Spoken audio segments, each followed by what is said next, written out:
Listo, muy bien. Parece que ahí está. Va. Entonces, a ver. mm,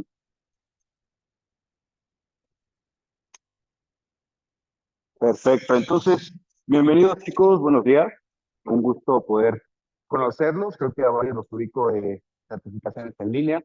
Igual por ahí vi nombrecitos conectados en Zoom. Un gusto poder conocerlos en persona. Y pues bueno, para quienes no me ubiquen de ocasiones anteriores, mi nombre es Ángel Acevedo. Soy docente de Instituto IAF. Normalmente me encuentro en certificaciones de entrenador personal, macrofe deportiva, nutrición a veces también, ¿vale? Entonces, cualquier duda con respecto a temas específicos que veamos el día de hoy o que vean en algún otro taller o certificación, con todo gusto. Tienen mis redes sociales junto con las del colega Salvador abajo en la presentación.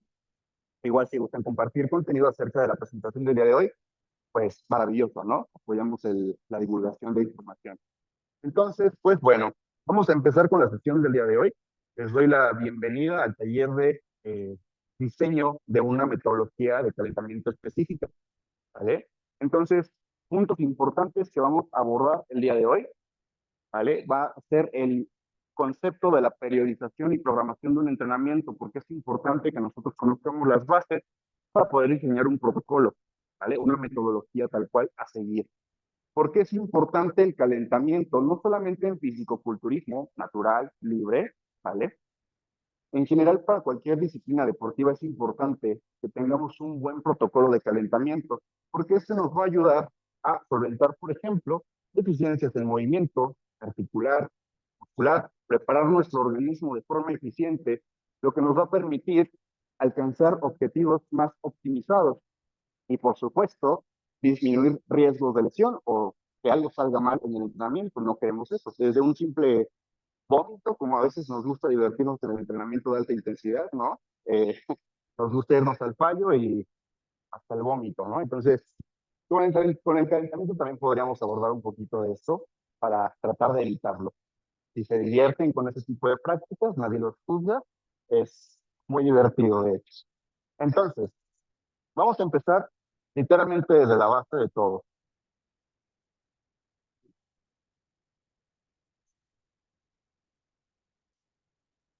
Un protocolo de calentamiento siempre va a tener el objetivo de preparar tu organismo para llevar a cabo actividades específicas. Normalmente aquí vamos a hacer referencia al hecho de llevar a cabo actividad física de forma intensa. A ver, aquí podríamos empezar a comparar pronto protocolos de calentamiento que no son tan eficientes, al menos para el objetivo que estamos buscando. Por ejemplo, y seguramente lo han visto en redes sociales también, muy criticado ahora el calentar nada más con ejercicio cardiovascular. Está mal, está bien, no es que esté mal o esté bien, ¿no? Simplemente podemos tomarlo como un calentamiento extra, quizás, está perfecto, nos ayuda a entrar en calor, pero si tu objetivo es entrenar con pesas, definitivamente puedes hacer tu metodología muchísimo más específica. Te interesa prepararte para lo que vas a hacer. ¿Qué vas a hacer el día de hoy? Una sentadilla, un peso muerto. Les advierto a los de presencial, van a hacer sentadillas. Entonces, pues te preparas para hacer una sentadilla. ¿Vale? Entonces hay que calentar literalmente todo el organismo. ¿Quiénes son los principales sistemas que van a estar efectuando los mecanismos que van a ser partícipes en mi calentamiento y de mi actividad física posterior? Sistema músculo-esquelético, bastante evidente, ¿no? Conjunto de músculos, ligamentos, ¿vale? Tendones, articulaciones. Todos ellos en conjunto forman algo que conocemos como el aparato locomotor, ¿vale? Literalmente producen movimiento, entonces es evidente que lo vamos a calentar. Pero también hay dos sistemas bastante importantes. Por ejemplo, el sistema cardiovascular. Lo empezamos a trabajar cuando realizamos este ejercicio cardiovascular, a lo mejor de baja intensidad o un poco más de intensidad media, alta, dependiendo de cómo se vayan preparando, ¿vale? Pero ¿cuál es el objetivo de esto? ¿Realmente qué hace el sistema cardiovascular? Pues principalmente se encarga a nivel de actividad física de transportar oxígeno y nutrientes. ¿A quiénes? A los principales efectores del movimiento. Porque si vas a estar efectuando el movimiento, pues vas a gastar energía. Necesitas nutrientes para que esos mecanismos se lleven a cabo. Y necesitas oxígeno de forma eficiente. Es otra de las, digamos, pautas que vamos a ver que se utilizan en el calentamiento. Por eso les digo, no está mal que calienten con el ejercicio cardiovascular, pero hay que ser más específicos. Sistema nervioso, ¿vale? Al final del día hablamos literalmente del rey y protagonista de todo lo que hace mi cuerpo, actividad física o no, el sistema nervioso está constantemente controlando todo lo que hace mi organismo, consciente e inconsciente. Es decir, que yo ahorita levante, por ejemplo, este objeto, lo estoy coordinando a través de mi sistema nervioso. Entonces es importante también calentar estructuras nerviosas.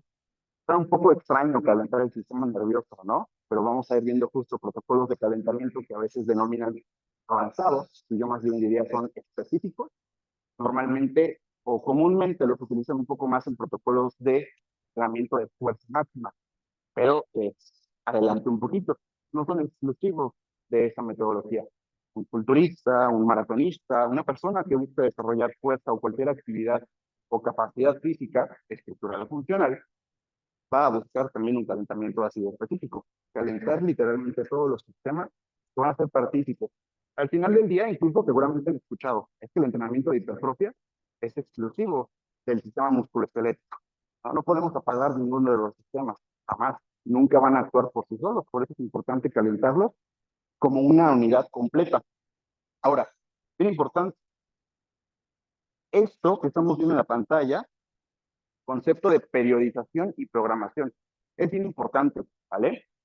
De unos años para acá ha tomado todavía más relevancia y no hace más que referencia a la estructura de la metodología y a la temporalidad que esta va a tener. Es decir, periodización nos habla de un periodo de tiempo en el que yo voy a ejecutar una metodología para alcanzar objetivos en particular. Programación, estrictamente, sería un poco más el cómo voy a manipular las variables de mi entrenamiento, cardiovascular, músculos, bueno, de hipertrofia o de fuerza, en general cómo voy a manipular esas variables de entrenamiento, volumen, intensidad, frecuencia, selección de ejercicios, ¿vale? Y demás. Entonces, periodización básicamente es cuánto tiempo voy a definir para alcanzar un objetivo en particular. Programación sería qué voy a hacer en ese tiempo para alcanzar ese objetivo. Me disculpa por el audio. Entonces, bien importante, seguramente también dentro del calentamiento y en general en el mundo del entrenamiento, entonces también vemos de forma muy frecuente el tema de lesiones, el tema de riesgo de lesión, ¿vale? Y me gustaría que levanten aquí la mano o que, por ejemplo, pudieran participar en el chat de Zoom. ¿A quienes les han dicho que un ejercicio es lesivo? O han escuchado, por ejemplo, no hagas peso muerto, no hagas sentadilla, te vas a lastimar, no hagas peso muerto para hipertrofia porque es malo, no hagas sentadilla libre para hipertrofia si eres un culturista, no entrenes fuerza, por ejemplo. En general hablamos de diálogos que nos invitan a una limitación, ¿vale? A una prohibición. Entonces, la forma más eficiente de poder limitar y disminuir el riesgo de una lesión, sea cual sea el contexto, es justo a través de los conceptos de periodización. No hay, no existen técnicas ni ejercicios que sean lesivos por sí solos, ¿vale? Nunca ha sido así, nunca será así. Lo que realmente limita el hecho de que tú puedas o no llegar a lastimarte durante un entrenamiento es pues realmente una falla en qué? En tu periodización. No existe una sobrecarga progresiva, no existe una adaptación del movimiento que estás buscando ejecutar a mayores cargas cada vez, ¿vale? Vamos a ir viendo poco a poco estos conceptos, pero realmente la importancia de la periodización de un entrenamiento, al final del día te vas a encontrar con un montón de conceptos, la palabra microciclo, mesociclo, ¿no? Y se vuelve súper complejo mientras más especializado es el deportista. Pero te lo digo de esta manera, seas quien seas, el nivel de experiencia que tengas, lo importante es que tengas una estructura, ¿vale? Es muchísimo mejor simplemente tener una guía, por lo menos general, a solo ir a ciegas progresando y probablemente exponiéndome a, pues, algún retroceso, algún estancamiento o algún riesgo de lesión demasiado importante, ¿vale? Que son cositas que vamos a ir abordando poco a poco. Entonces, chicos de Zoom, ¿siguen escuchando audio? Sí, perfecto, muy bien. Por ahí nos comparte Jesús. De hecho, sí, muchas veces indican que algún ejercicio es lesivo. Es súper común. Sí, sí lo han escuchado, ¿no? Son limitaciones súper comunes. Entonces, va desde el te vas a lastimar, desde tal ejercicio es de lesivo, hasta el eres culturista y no hagas sentadilla libre, no entrenes fuerza. ¿Es verdad? ¿Será verdad esto entonces? Realmente yo te adelanto un poquito y te digo, no es verdad, ¿vale? La idea es que tú puedas estructurar en el tiempo una metodología adecuada. Hoy nos vamos a centrar en calentamiento, pero esto aplica literalmente para cualquier objetivo que tú puedas fijar para tu progreso. Si, por ejemplo, como fisicoculturista, vas a ocupar una sentadilla libre, un peso muerto, un trabajo de fuerza máxima, ojo, no es lo mismo trabajar con estos ejercicios y trabajar fuerza máxima, también lo puedes hacer, pero va a afectar o no va a afectar a tu preparación dependiendo del periodo en el que tú lo coloques. No buscas trabajar un protocolo de fuerza que eres culturista muy cerca de tu competencia, ¿vale? O con ejercicios que no dominas. Que de hecho, mucho del calentamiento que vamos a ver el día de hoy, básicamente es también preparar a través del tiempo, no solo durante una sesión de entrenamiento, sino a través del tiempo, semanas, meses, el cuerpo para ejecutar diferentes movimientos. La razón por la cual es tan común que te digan que una sentadilla, un peso muerto, un press tras nuca, por ejemplo, sean lesivos, es porque normalmente son ejercicios compuestos complejos. Quiere decir que hay una alta demanda, no solamente energética, sino también a nivel del sistema nervioso y a nivel de tu aprendizaje de movimiento.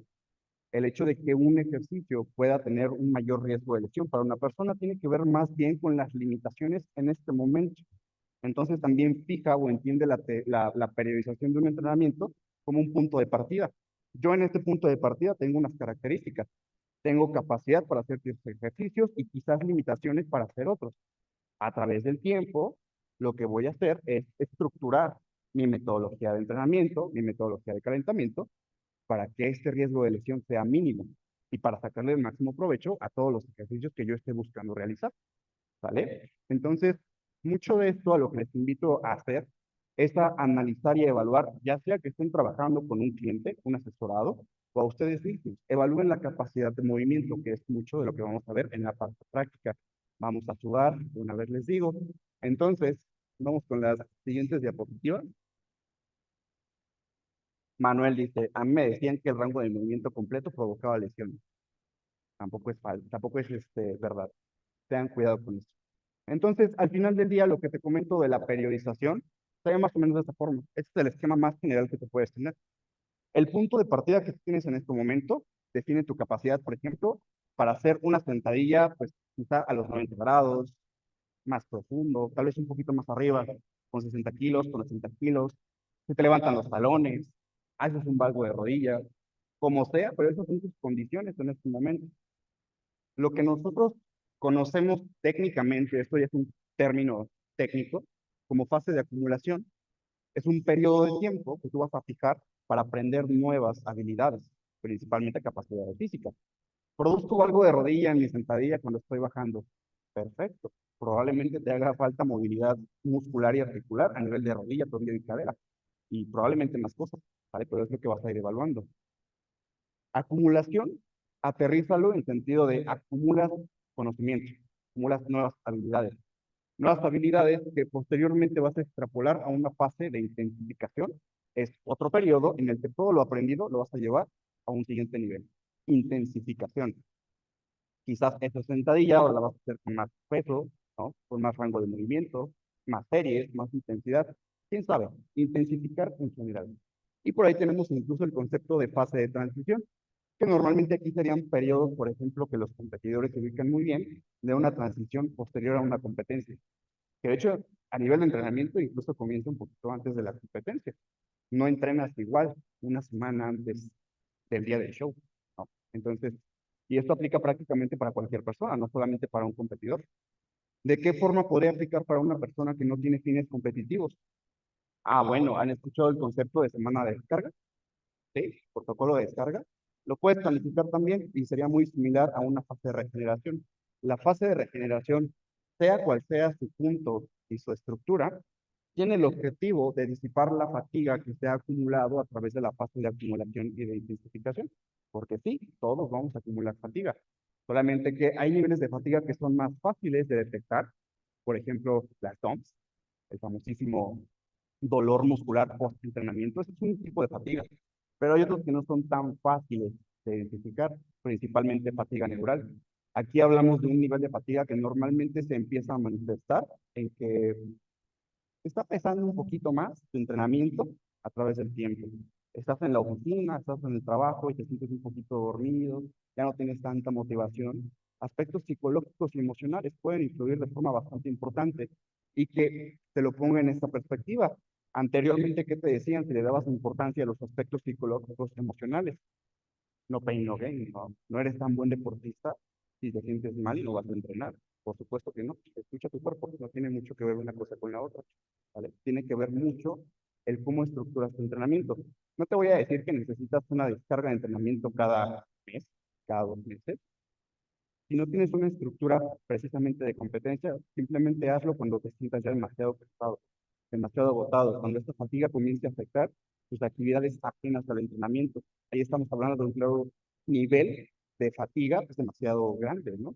Principalmente a nivel neural.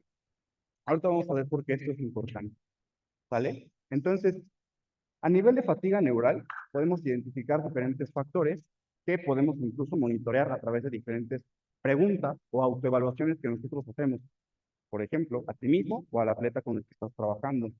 Aquí es bien importante, hace un momento les mencioné aspecto psicológico emocional.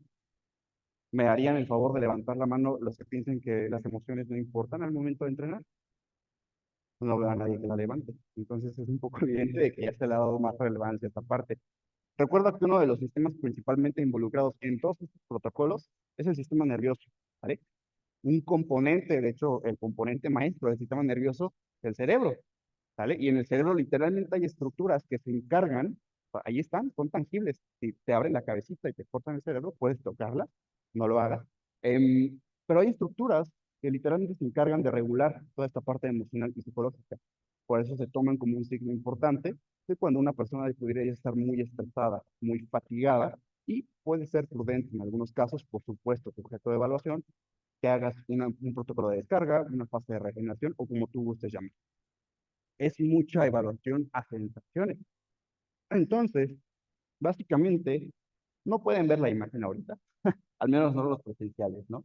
Pero algo bien importante es que realmente le den importancia en cualquier tipo de metodología, no solamente de calentamiento o de entrenamiento, a los componentes importantes como son la participación activa. Yo como preparador te voy a preguntar, ¿te está gustando la estrategia de trabajo? ¿Cómo te sientes? ¿Qué sensaciones me puedes describir de tu progreso? Si estás progresando o te puse una rutina que ni siquiera te gusta hacer.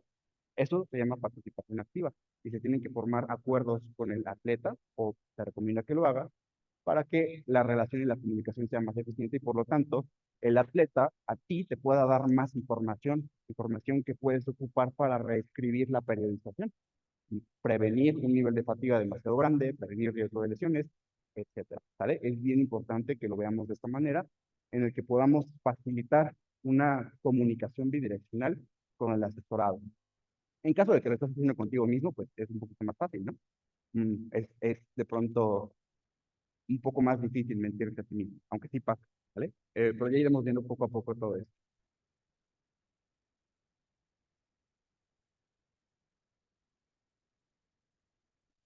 Un segundo, no se desesperen los chicos de Zoom. Estamos presentando dificultades técnicas. Parece que ya está. Muy bien. De todas formas, chicos de Zoom, me pueden igual avisar si es que de pronto no escuchan audio o no ven presentación.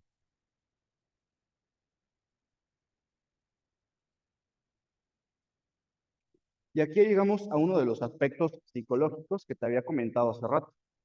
¿Existen o no existen ejercicios lectivos?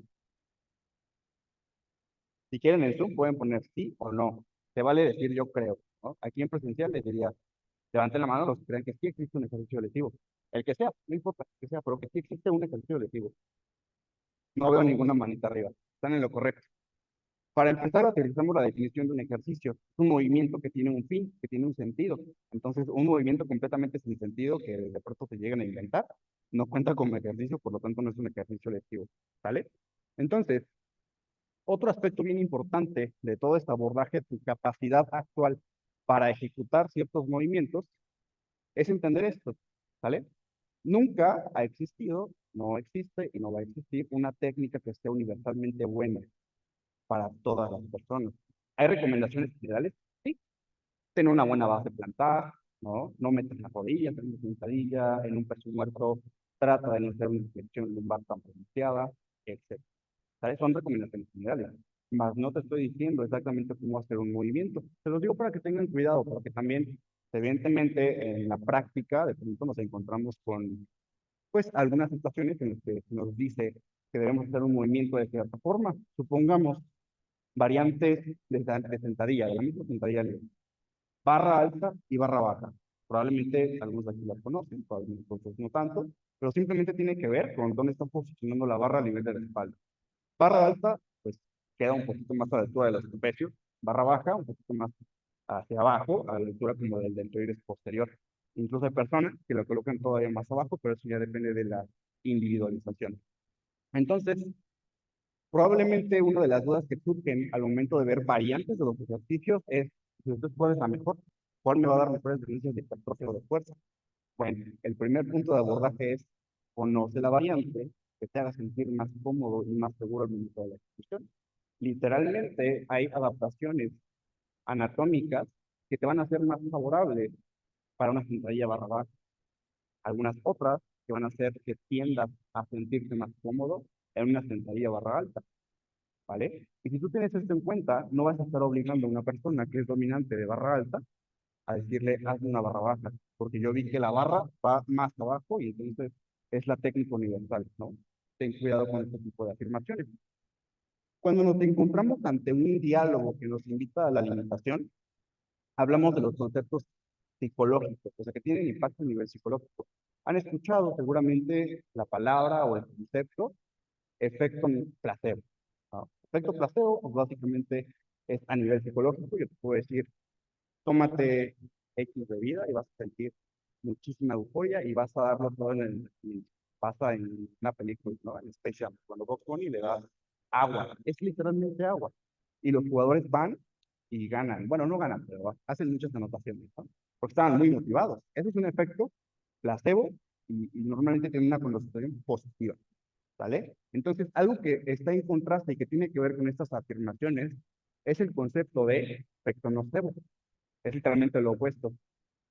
Si yo llego y te digo, oye, no hagas sentadillas, porque te vas a lastimar, probablemente estoy influenciando de forma psicológica a que te cohibas de hacer una sentadilla. Más allá de darte una recomendación útil, te estoy limitando a no usar herramientas. No hagas esto, no hagas lo otro. Hazlo de esta forma porque si no, no progresas. Te estoy limitando, ¿vale? Toda esta información es para que literalmente tengas una gama más amplia de herramientas que tú vas a ocupar en diferentes contextos. Necesito esto y tengo estas condiciones, perfecto, ocupo esta estrategia. Ah, no me acomoda tanto, perfecto, ocupo la otra, ¿vale? Pero no tratar de limitar. Eso es un efecto nocebo. Normalmente se ve mucho a nivel profesional, a nivel de salud. ¿Qué pasa cuando tenemos una dolencia, una molestia al momento de ejecutar un ejercicio? ¿Qué nos dicen muchos, por ejemplo, médicos, fisioterapeutas? Tengo una hernia discal, ¿qué hago? No entrenes, reposo. ¿Tendría que ser así? La respuesta es no. No mejoras una limitación del movimiento con falta de movimiento. Ese sería el abordaje más general y lógico que podríamos darle. La idea es que normalmente pues es más fácil decirte no hagas esto a realmente plantear una estrategia que sea adecuada a esa condición. Ahí hablamos de un aspecto patológico, por supuesto, pero definitivamente no es una limitante que te va a impedir realizar actividad física bajo ningún motivo. Solamente tendrás que hacerlo diferente, ¿vale? Y vean cómo puede ir este efecto nocebo desde una recomendación que te va a limitar a usar un ejercicio hasta quizás incluso empeorar el estado de salud. Por eso te digo, ten cuidado y se llama efecto nocebo y es muy común, ¿vale? Tenemos que tener o debemos de tener bien claros estos conceptos. Los que están en Zoom y también en presencial levantan la mano y en Zoom nada más dicen sí o no. La imagen de la izquierda es un peso muerto. Bueno, es un chico tiene un peso muerto. Probablemente su técnica es poco eficiente, pero ¿es lesiva esa flexión de columna? ¿Qué pensarías? Te va a decir si creo que es lesiva, creo que no es lesiva. Quienes crean en presencial que sí es lesivo hacer una flexión de columna de esa manera, pueden simplemente levantar la mano. Se vale, acuérdense que no venimos a juzgar. Estamos compartiendo conocimiento. En Zoom creo que no han respondido. La respuesta rápida es no necesariamente, ¿vale? Para empezar, la recomendación que siempre te hacen para decirte que ese movimiento o ese gesto es lesivo es tienes que tener la espalda recta, ¿no? En la sentadilla, en el peso muerto y demás. Hazte la pregunta, ¿tu columna es recta? No es recta, ¿vale? Te estoy diciendo que debas de hacer el peso muerto así, tampoco te lo estoy diciendo de esta manera, ¿vale? Solo entender que la técnica, al final del día, te va a ir individualizando también a tus capacidades y van a existir personas que sean más eficientes con una pequeña flexión lumbar. La idea es que tal vez no sea tan pronunciada como la de la imagen, o que quizás por lo menos se mantenga estable en todo el recorrido. Recordemos que una de las funciones de todo el core es estabilidad. Entonces va a ser muy distinto que yo esté cambiando mi flexión de columna durante todo el recorrido a que mantenga esa flexión. ¿Es eficiente la técnica? Dudoso, tal vez no lo es tanto, pero lesivo es otra cosa, ¿vale? Entonces vemos características que se pueden ir presentando y que nos resultan familiares en cuanto a las limitaciones. Recuerda que al final del día también hablamos de activaciones, estructuras que sí existen, ya te dije que las puedes tocar, y que sí están regulando procesos bastante involucrados en el proceso de entrenamiento. Por eso un protocolo de calentamiento se recomienda que sea más específico. Es lo que te comentaba hace un momento. No está mal que llegues a hacer cardio y luego pesas, pero puede ser más específico. Yo te diría, para posición de pesas, déjalo un poquito como algo secundario. Está perfecto que lo hagas, pero mete una actividad que sea un poco más específica. No vas a, no sé, no vas a estar trabajando toda la sesión de entrenamiento en una elíptica cuando te toca pierna. O para algunos sí, sí sabe, ¿no? Pero te preparas de forma específica. Chicos de Zoom, me confirman si se ve, si se escucha. Me parece conexión inestable. Esto es momentáneo. Ahorita continuamos.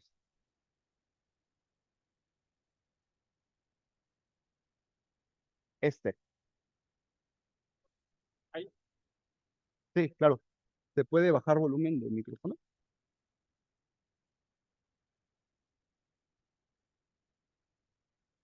Para chicos de Zoom, les agradezco la confirmación. Ahorita continuamos. Estamos ajustando audio en la sesión presencial. Cuando ajusten el audio, voy a volver a hablar y nada más, si vuelve a ser incómodo, levantan la manita ya y apago el micrófono y me la llevo a sin micrófono, ¿no? Pum. ¿Listo?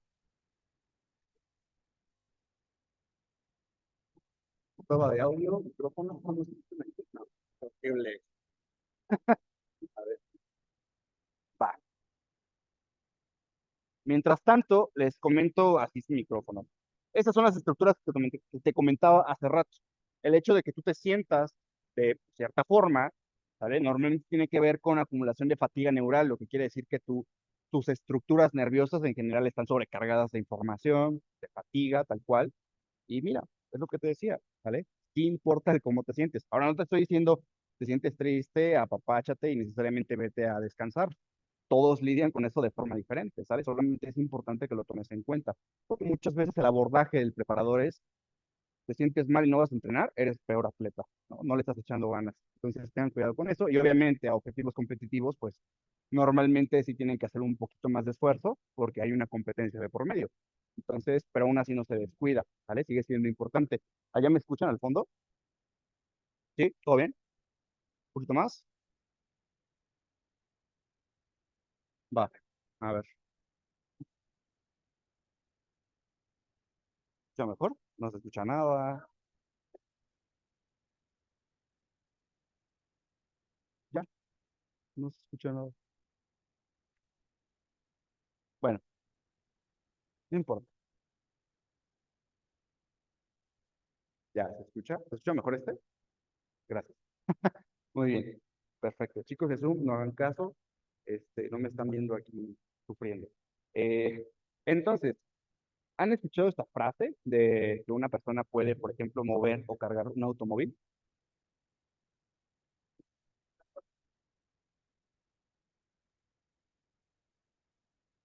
Sí, sistema límbico es simplemente una subdivisión, una ramita del sistema nervioso que se va a encargar principalmente de regular todos estos procesos, ¿vale? Es literalmente parte de.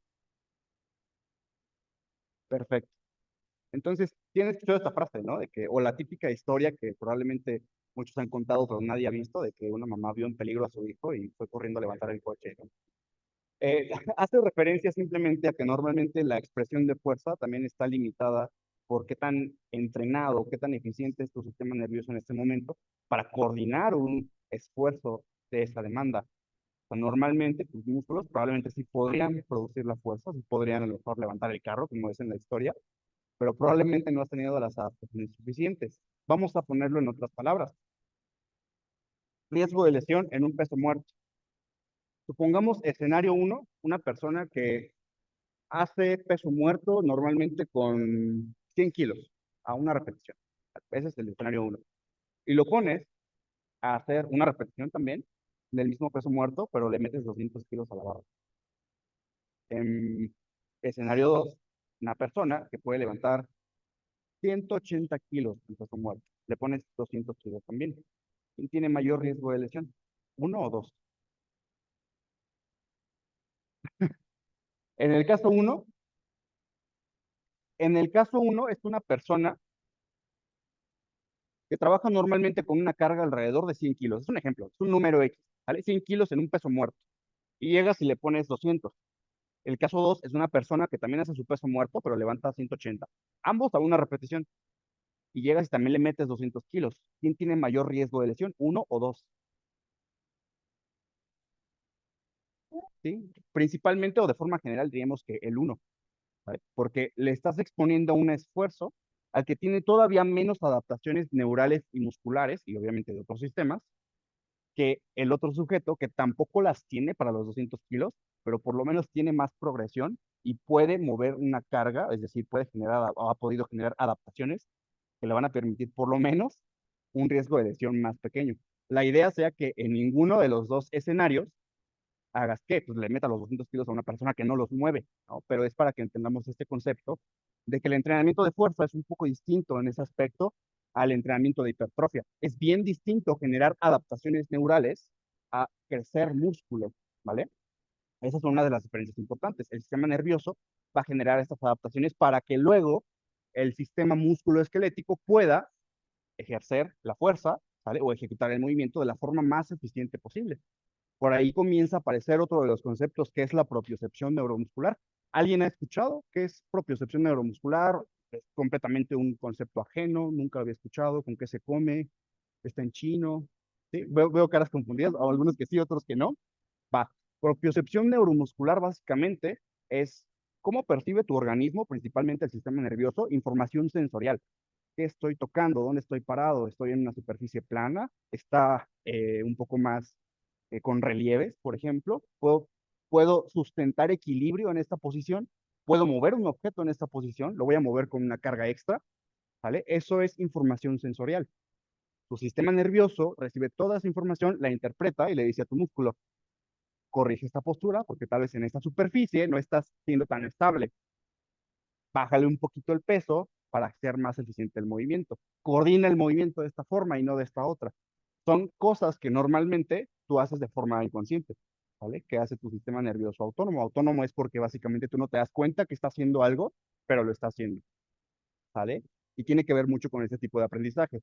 A nivel de entrenamiento, el entrenamiento propioceptivo sería básicamente entrenar la estabilidad, entrenar movimientos, por ejemplo, pliométricos, podría ser también, ejercicios con saltos, movilidad articular, movilidad muscular, porque en general estás tratando de volverte consciente de los movimientos que pueden generar tus articulaciones, tus músculos, en un rango de movimiento determinado, incrementarlo, disminuirlo con un propósito.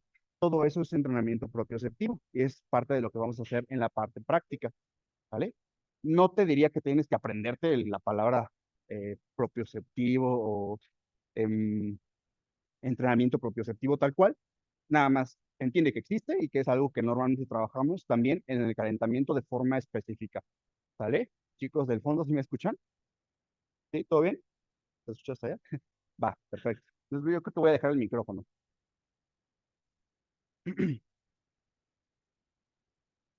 Ahora, aquí está, ¿sale? Esa es la definición. Si es que no la teníamos del todo clara, te la dejo porque evidentemente vas a tener también las diapositivas.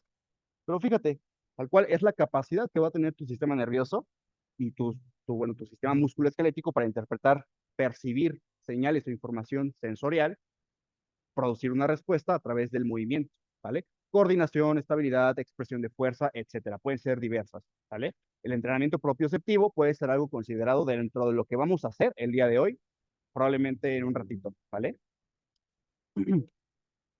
Ahora, Aquí te dejo diferentes formas en las que puedes trabajar el entrenamiento propioceptivo, que son simplemente recomendaciones generales, ¿vale? Parte de la definición y te dejo el abordaje general que va literalmente desde poder sustentar una función de equilibrio o estar tal cual más estable en un contexto en particular. Puede ser en una posición de bipedestación, ahorita estoy parado en dos pies, puede ser en una posición de, digamos, solamente en un pie, puede ser en una posición de desplante, puede ser en una posición para desplante búlgaro, puede ser en una sentadilla, puede ser entrenando en una superficie inestable, por ejemplo, estos famosos bosus, que son como baloncitos cortados a la mitad, que se mueven mucho, son súper inestables, ¿no?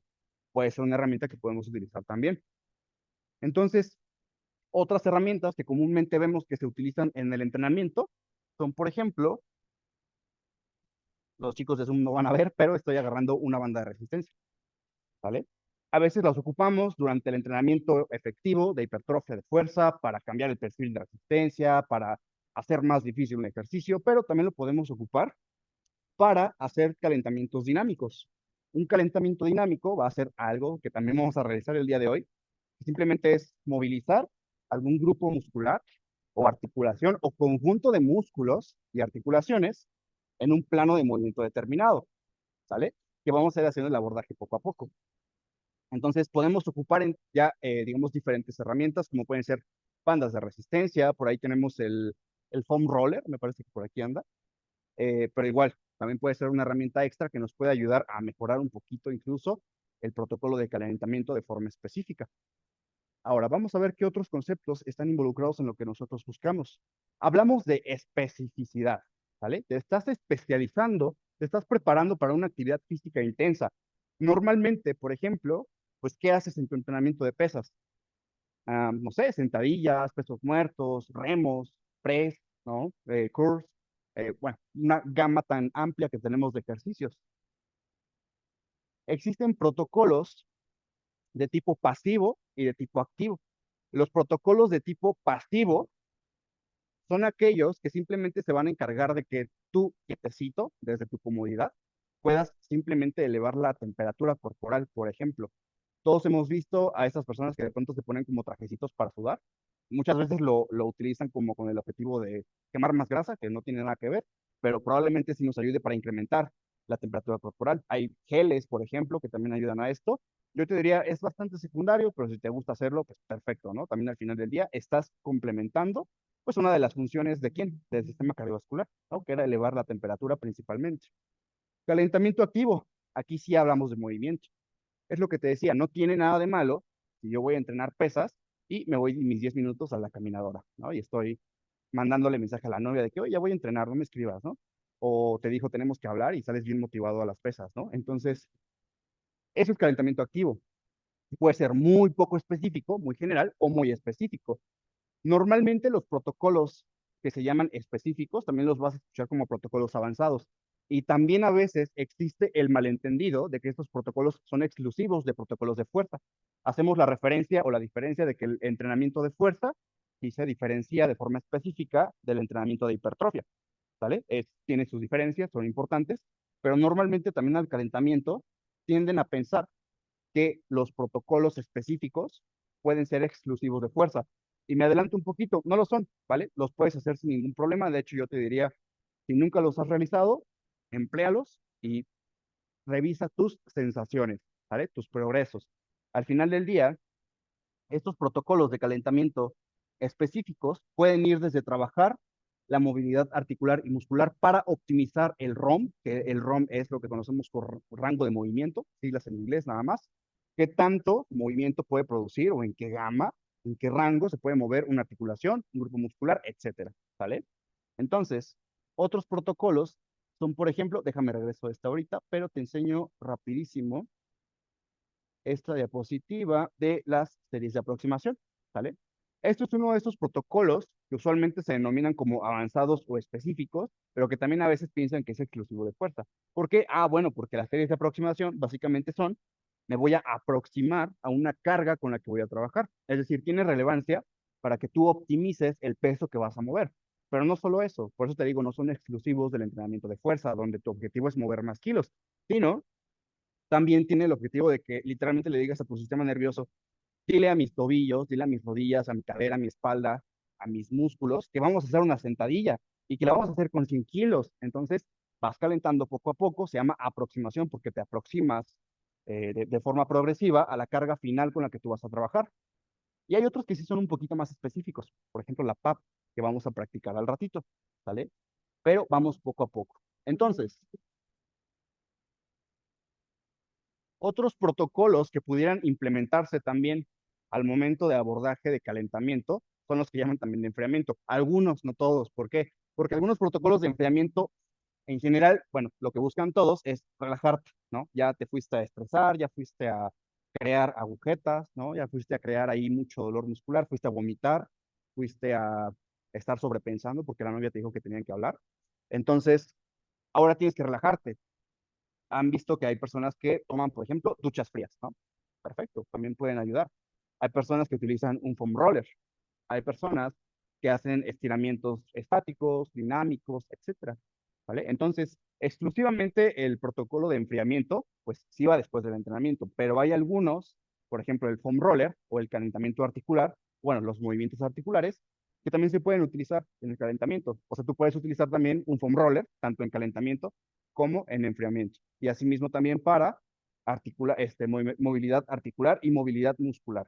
¿Sale? Entonces, vamos paso por paso con los puntos claves o puntos clave del abordaje general del protocolo de calentamiento.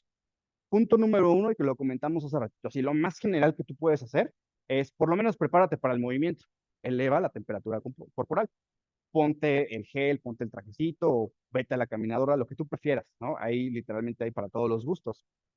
Movilidad articular, a muchos les suena como algo que haces cuando ya te lesionaste. De hecho, casi siempre lo implementan en personas que les duele algo, que por ejemplo ya se lesionaron, etcétera, ¿sale? Yo te diría, trata de implementarlo, trata de conocerlo para tus entrenamientos, porque te puede dar muchísimos beneficios y te los voy a ir explicando poco a poco, ¿sale?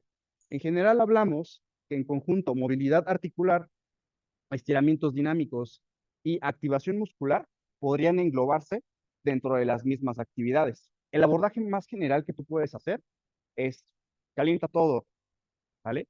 Hombro, columna, muñecas, tobillos, cadera, rodilla, ¿vale? Calienta todo, pero caliéntale un poquito, métele poquito al inicio, eso es general, ¿vale? ¿Qué vas haciendo? Le toca pierna. ¿Cuáles son las articulaciones que trabajan en el día de pierna? Principalmente cadera, tobillo, rodilla y otras por ahí, ¿no? Pero que tienen más énfasis estas que estoy mencionando. Entonces, empiezas con la parte general y te vas especializando. Ahora, importante, por ahí está involucrado también el concepto de movilidad muscular.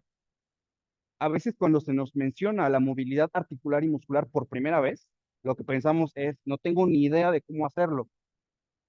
Voy a mover mis bracitos, voy a rotarlos, voy a hacer patadas, voy a hacer algo en particular. El abordaje más general que tú puedes hacer es literalmente busca qué es lo que hacen las articulaciones biomecánicamente.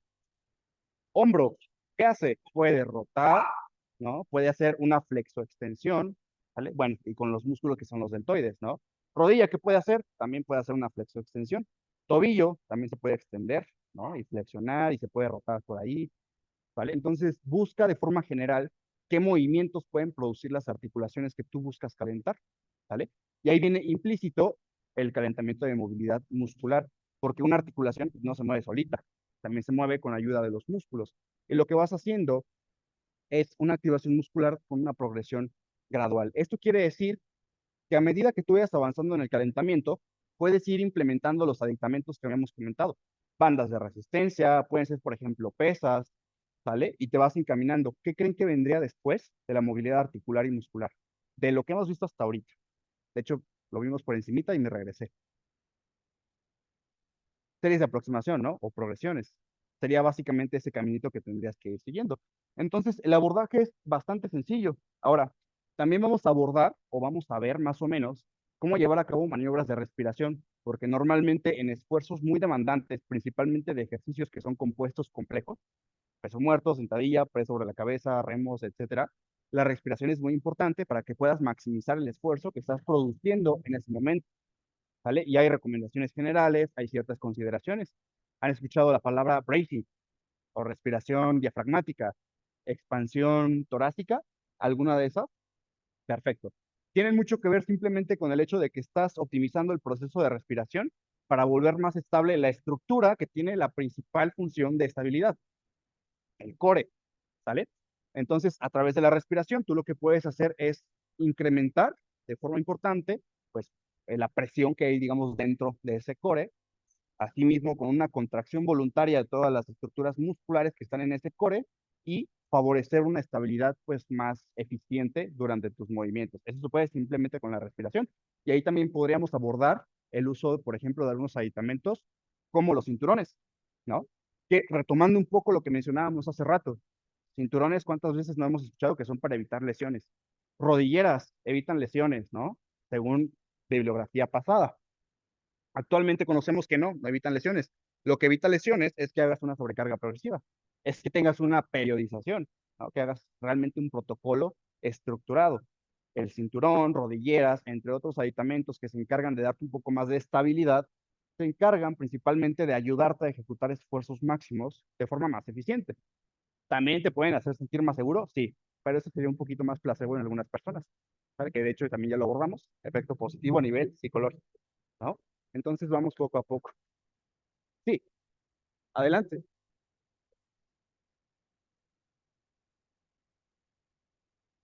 Sí, para chicos de Zoom, un compañero pregunta sobre las rodilleras que normalmente son de neopreno, ¿no? Si te refieres a estas que son como un tubo en el que tú metes tu pierna y se comprime muchísimo o se compacta mucho tu articulación de la rodilla.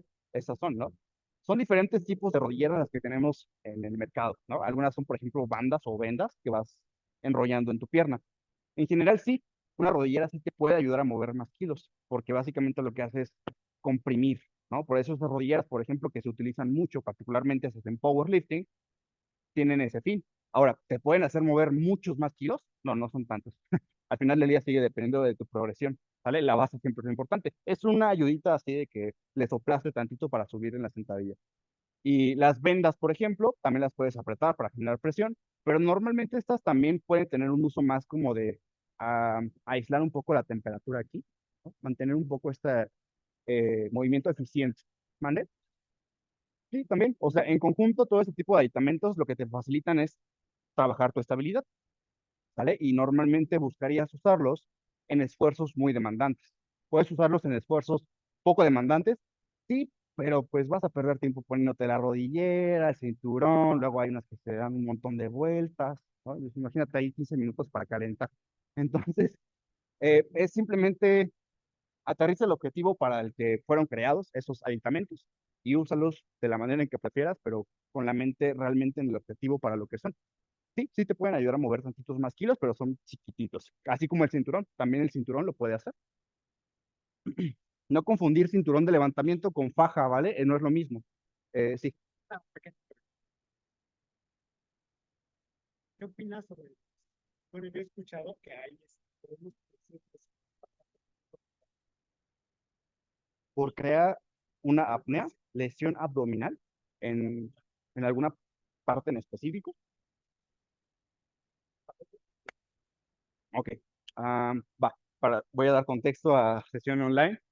Preguntan si, no sé, hay algún tipo de evidencia o correlación con respecto a la maniobra de apnea, que es literalmente aguantar la respiración, con una incidencia de lesiones abdominales, principalmente a nivel, ¿qué? En la pared intestinal. No, no, bueno, al menos hasta ahorita no tenemos evidencia de que haya una correlación directa entre esto. Lo que sí vamos a ver incluso un poquito más adelante al momento de la explicación es que hay evidencia mixta, todavía no es como que algo que yo te pueda decir pasa si lo haces, pero parece ser común que en levantadores de potencia o en general personas que practican, por ejemplo, estas respiraciones como maniobra valsalva, ¿no? Bracing, etcétera, como que tienden a presentar o desarrollar incontinencia urinaria.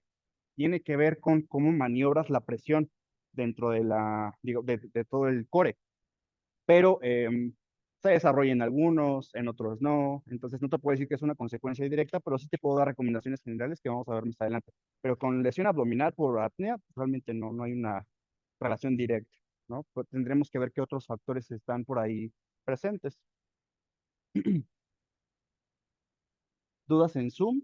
No hay ninguna. Por ahí me... Ah, adelante, ¿aquí otra duda? Ah, perfecto, gracias. Va. Entonces, continuamos. Abordaje general, ¿vale? Lo que hablamos tal cual de la elevación de temperatura corporal, tienes varias formas de hacerlo. La más clásica es la de toda la vida, ¿no? Elíptica, caminadora, y te vas un ratito, chateas, ves memes y ya luego te vas a lo arduo, ¿no? La otra forma es que un incremento de la temperatura también ya está implícito si tú haces un calentamiento de movilidad articular y muscular, porque igual estás produciendo movimiento, ¿sale? De la forma en que sea. Por eso te digo que es como un extra el cardio, como calentamiento, ¿sale? Porque aún si lo estás buscando con el objetivo de elevar la temperatura corporal, pues también lo vas a hacer con el otro calentamiento y el otro es más específico. Pues adelante, ¿no? Al final del día para todos hay opciones, ¿no? Al final del día solo te digo cómo hacerlo un poquito más específico. Quizás te ahorras tiempo, quizás te haces más eficiente, el objetivo que estés buscando, ¿sale?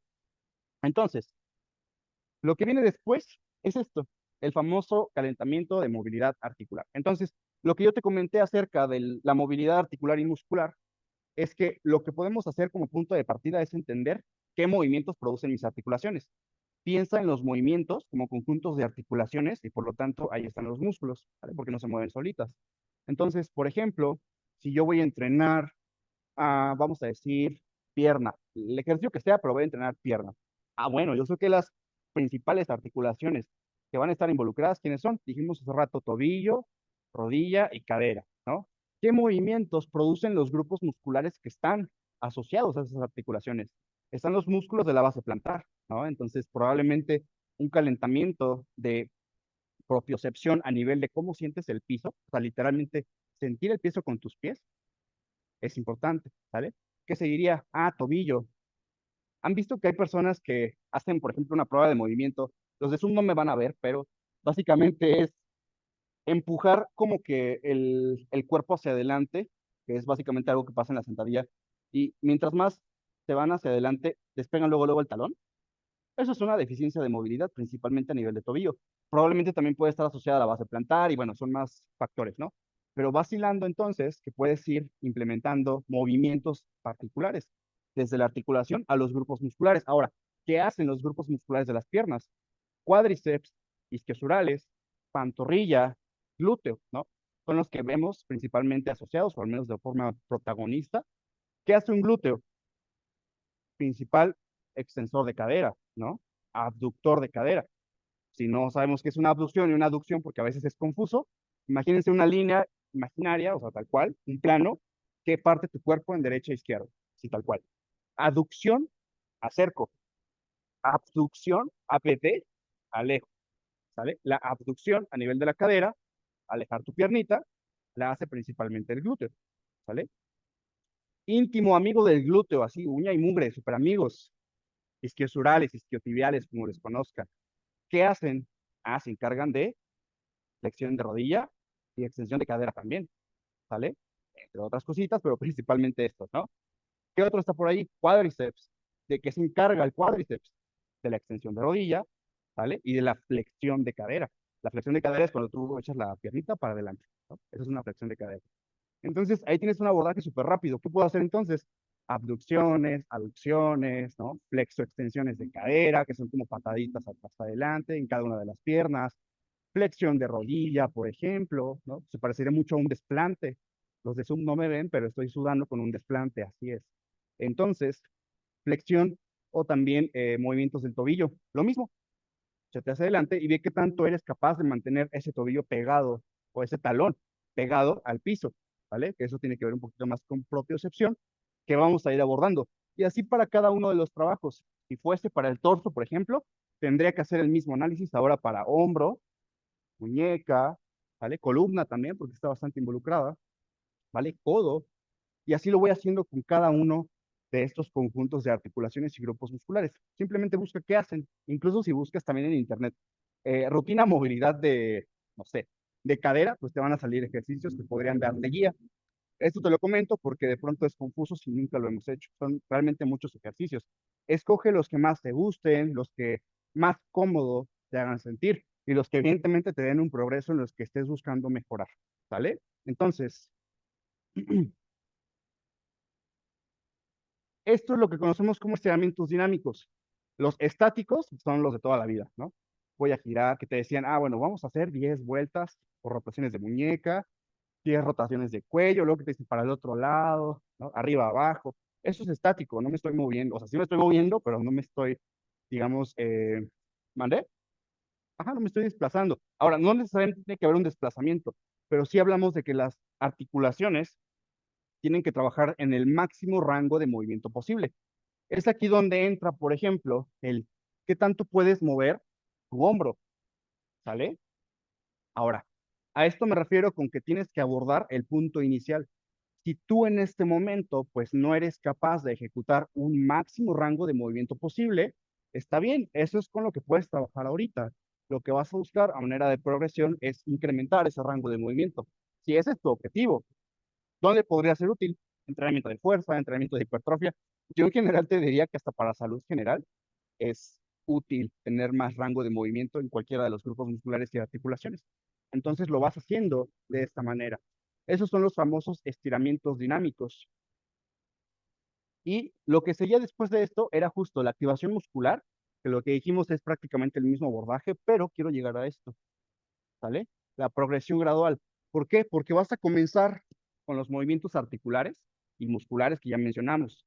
Después de eso, ¿qué podría hacer? Por ejemplo, Zoom no me va a ver sufrir, pero ustedes sí. Estoy tomando una banda de resistencia y estoy añadiendo, pues, carga, ¿no? Estoy añadiendo resistencia en general y sigo trabajando. Es muy dura esta cosa. Sigo trabajando la movilidad articular y muscular. ¿Cómo? Por ejemplo, de los hombros, flexoextensión y en todo el rango de movimiento voy produciendo también rotaciones, ¿no? ¿Cómo podría ser, por ejemplo, para el tobillo? Perfecto. Me lo puedo colocar, aquí no tengo una superficie atrás, pero me lo estoy colocando en el pie y puedo hacer el mismo ejercicio de echarme hacia adelante, ver qué tanto puedo mantener pegado el tobillo o el talón, mejor dicho, al piso, y la banda me puede ayudar también, digamos, como a jalar el talón, ¿no? Entonces, como que me puede ayudar también a empezar a nivel propioceptivo, o sea, a nivel de lo que tú estás sintiendo, volverte consciente de que puedes moverte más sin despegar el talón. O sea, ahí básicamente le estás diciendo a tu pie, te puedes mover en todo este rango sin despegarte, ¿vale? Le estás diciendo a tu rodilla también que se puede mover en todo ese rango de movimiento. Otra que podríamos ocupar, por ejemplo, pues las pesas, ¿no? Y lo que seguiría en ese orden de progresión gradual, ya lo dijeron hace rato, son, por ejemplo, las series de aproximación, ¿sale? La forma más, vamos a decir, clásica o informal de hacer series de aproximación es la recomendación también más general que se van a encontrar para el calentamiento. Si tú literalmente nunca has hecho un calentamiento de series de aproximación, seguramente sí has hecho esto otro. Ves tu rutina y tienes remo con barra y jalón, te vas a la máquina de remo, o te vas a tomar una barra y haces remos y haces jalones con poquito peso, ¿no? Y ya luego metes peso. Sería muy similar, ¿no? Estás haciendo una progresión gradual. Esto es para que veas que también no es exclusivamente necesario que tengas que hacer las series de aproximación si no te gustan, si te cansas demasiado, ¿vale? Pero son una opción más. Específicamente las series de aproximación nos harían referencia, ahorita me regreso a respiración cuando hagamos la parte práctica, ¿vale? No se preocupen.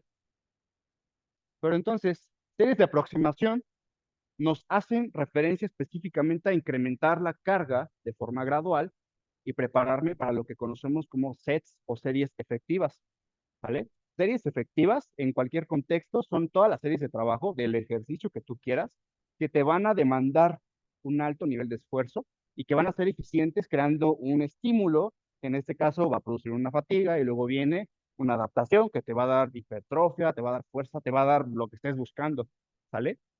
Entonces, estrictamente series de aproximación, podríamos tener un protocolo en el que empiezas, por ejemplo, para una sentadilla libre, a calentar primero, pues sentadilla con tu peso, o sea, con tu peso corporal.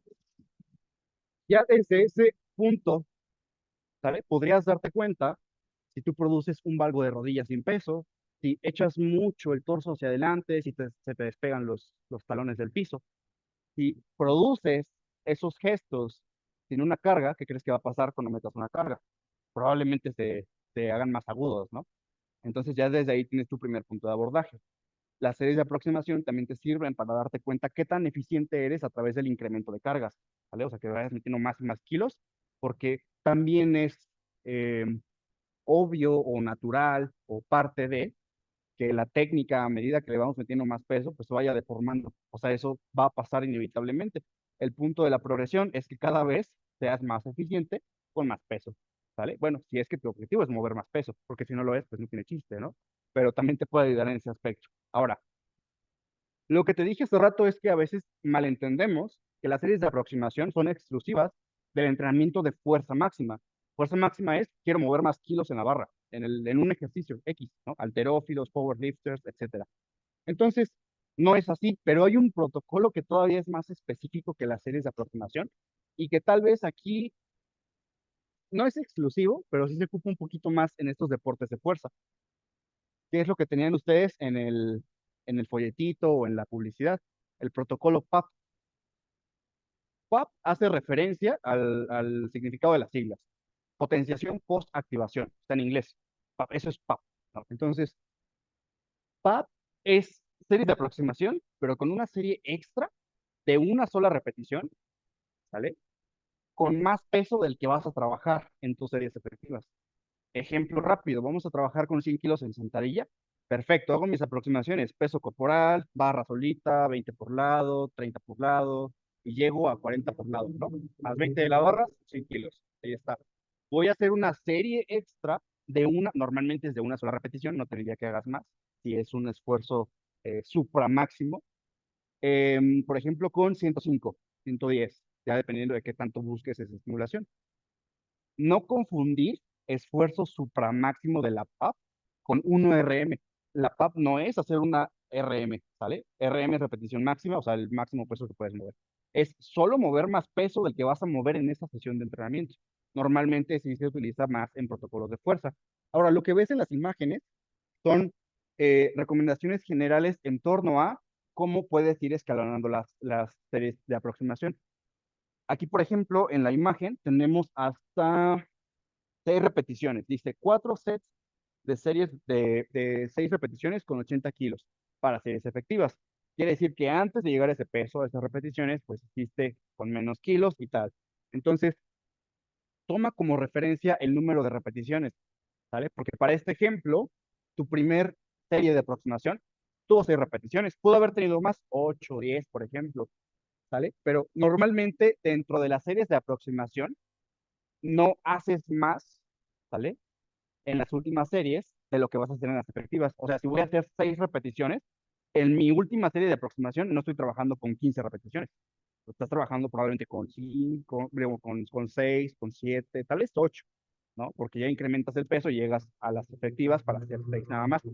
Ahora, esto cambia si yo voy a hacer 12, 15 repeticiones, ¿sale? Porque ya no vas a hacer 6 en la última, 7. O sea, a lo mejor si estás haciendo 12, 15, incluso hasta más, porque estás manejando cargas más bajitas. Entonces, toma como referencia el número de repeticiones que vas a hacer en tus series efectivas y la cantidad de series que vas a realizar.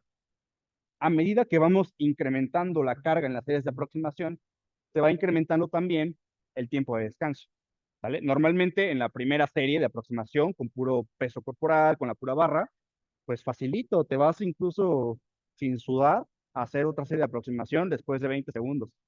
¿Sale? Pero a medida que avances, te vas a ir cansando. Entonces aquí también el tiempo de descanso va incrementando. Punto bien importante, con consideración especial que también les voy a mencionar. Si nunca has hecho esto, te vas a cansar.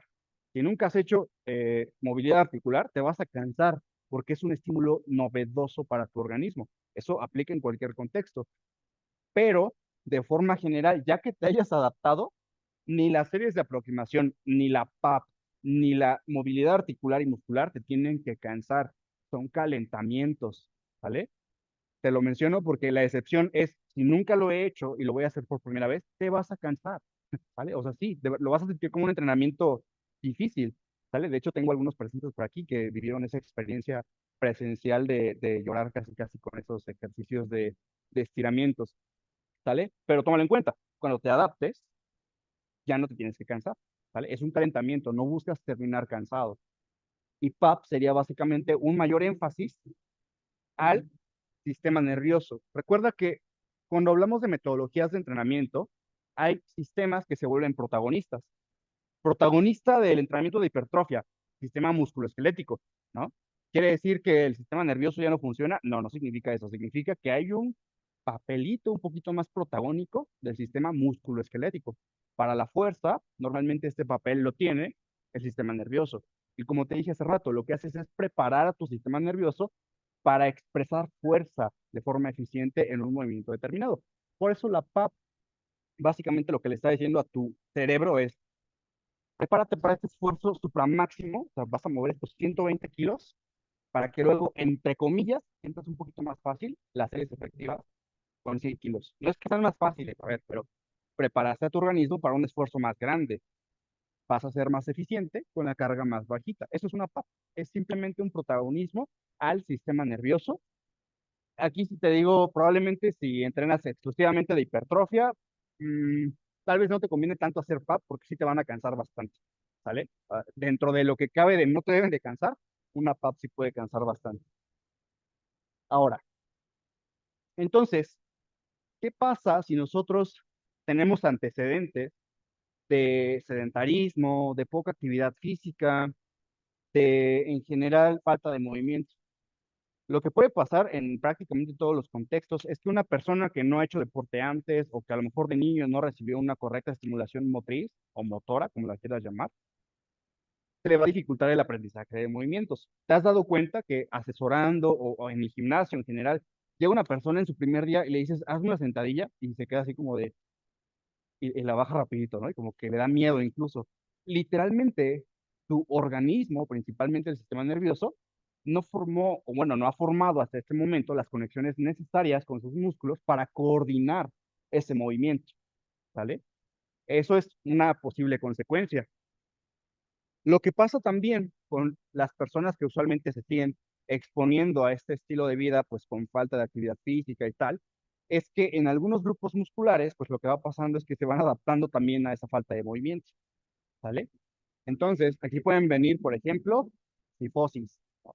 Personitas que tienen como que encorvada la espalda todo el tiempo, ¿vale? Y eventualmente con entrenamiento de fuerza también se puede corregir hasta cierto punto. Igual entiendes que una flexión de columna no es necesariamente mala, pero que puede ser más eficiente esa postura. Ahora, ¿en qué otros puede pasar? Aquí tenemos el término, que de hecho es algo que es bastante común, dado que hoy en día también abundan mucho los empleos en los que pasamos mucho tiempo sentados. Home office, ¿no? O el famosísimo estilo de vida Godín, que es básicamente estar sentado un ratote, peleándote con quién sabe quién, tomas cafecito también de vez en cuando y rara vez te levantas, ¿no? Entonces, normalmente con personas que en general están expuestos a falta de movimiento, pues sus músculos se van acostumbrando a esto. En literatura, a esto le llaman como una pérdida o atrofia parcial de la función muscular. Particularmente la amnesia glútea es un término muy coloquial para decir que tu musculatura del glúteo, vamos a decir, no se acuerda de que puede hacer ciertos movimientos. Por lo tanto, no es eficiente cuando tú buscas hacerlos. Por ejemplo, ¿qué podría pasar si un glúteo, vamos a ponerlo igual con las mismas palabras, no se acuerda de que puede hacer una extensión de cadera y de que se puede activar en una sentadilla de forma correcta? Cuando tú hagas la sentadilla, como tu glúteo no se va a activar, digamos, como de la forma más eficiente posible, pues le va a pedir ayuda a los vecinitos, ¿no? Erectores espinales, ¿vale? Músculos hacia la cadena, digamos, inferior. Lo que va a pasar es que ayúdenme, ¿y qué va a pasar? Se te va a ir el torso para adelante. En general, puedes incluso empezar el movimiento con un levantamiento de cadera excesivo, ¿no? Y luego te enderezas. En general, son patrones que te están diciendo que no hay una correcta activación muscular. Con la amnesia glútea, ocurre algo, digamos, curioso con respecto a la evidencia científica. ¿Han escuchado qué es evidencia científica mixta? ¿No? Evidencia mixta, en contra, a favor. Bueno, cuando hablamos de un fenómeno que se está estudiando a nivel de evidencia científica, puede haber diferentes tipos de resultados, ¿vale? O sea, puede haber estudios que te dicen, la amnesia glútea sí existe y aquí tengo la evidencia. Y va a haber otros que te dicen, no, pues yo no encontré evidencia de que existe la amnesia glútea. ¿Cómo va a perder el glúteo su función? Ajá. Entonces, estamos ante uno de esos temas en los que yo no te puedo decir si existe o no existe con la certeza de que sea así, pero sí te puedo decir, amnesia glútea como término tal vez no exista formalmente, sí lo encuentras, pero exclusivamente así formal no es tan real, pero lo que sí pasa pues es que tus músculos no son tan eficientes produciendo un movimiento. Eso sí es real, ¿sale?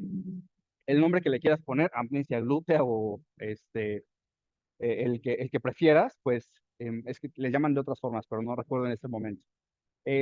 Está bien, siempre y cuando entiendas que es una consecuencia de que no lo estás moviendo. Si no lo estás moviendo, pues difícilmente lo vas a poder reclutar en movimientos donde necesitas de su acción biomecánica, ¿sale? Entonces, amnesia glútea, justo lo que tiene que ver es con eso, ¿no? Con que parcialmente le llaman atrofia porque la pérdida de función involucraría que la estructura se está deteriorando. Entonces, no es tal cual que se deteriore, o sea, tus fibras musculares del glúteo no se están degradando, ¿sale? Y perdiendo su función, pero a nivel funcional, pues ya no van a ser tan eficientes para producir, por lo menos en todo el rango de movimiento que deberían los gestos biomecánicos. Por ejemplo, la extensión de cadera, pues a lo mejor sí la puedo hacer bien, ¿no? Pero quizás el rango de movimiento está limitado. O empiezo a involucrar un poquito más, como te decía, a los músculos vecinos. Erectores espinales principalmente son el gesto más pronunciado, ¿no? En personas que tienden a presentar este tipo de signos. Ahora, esto no solo ocurre, ahorita me regreso a esto, ¿vale? Que es lo que te decía. Esto no solo ocurre para el glúteo, literalmente ocurre para articulaciones y diferentes grupos musculares. Lo que tienes en pantalla es una teoría, o sea, que de hecho está bastante bien fundamentada, acerca del movimiento articular. Entonces, básicamente lo que te dicen del cuerpo en general, articulaciones y grupos musculares, son cadenas. ¿Cadenas de qué? De movimiento. ¿Qué tienen las cadenas? Tienen eslabones, ¿no?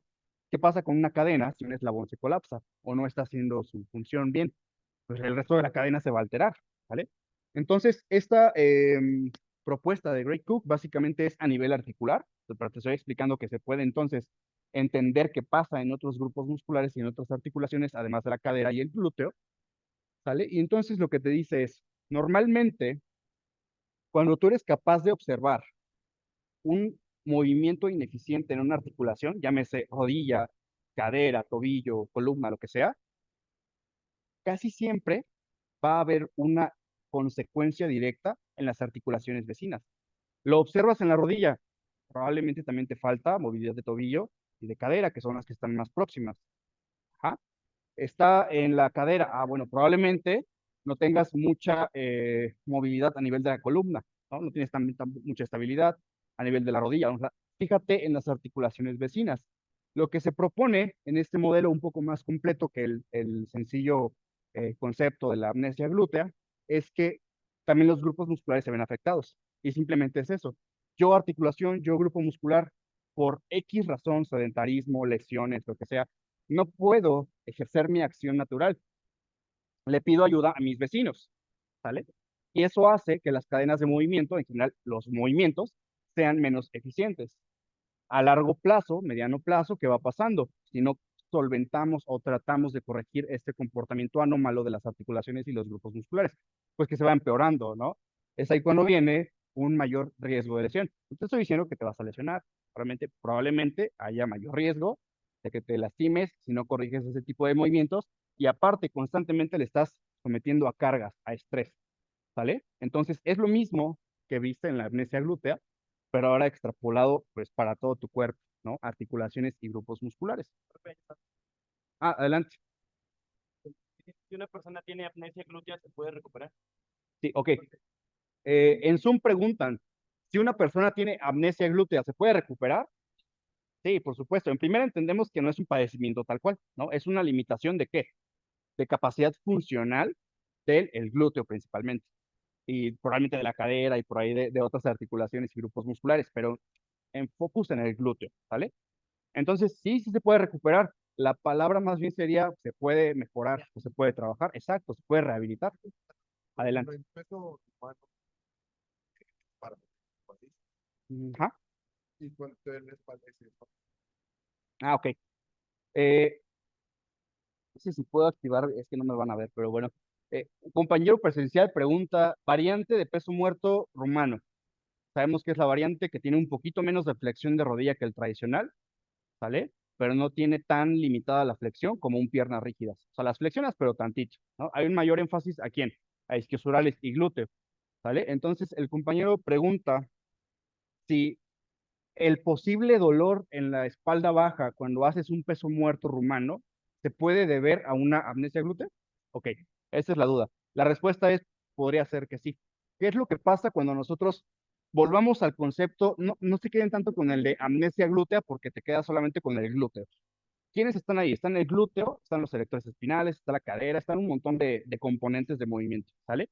Entonces, normalmente en un peso muerto rumano y aún más en el piernas rígidas, la articulación que principalmente va a limitar tu rango de movimiento, ¿quién creen que sea?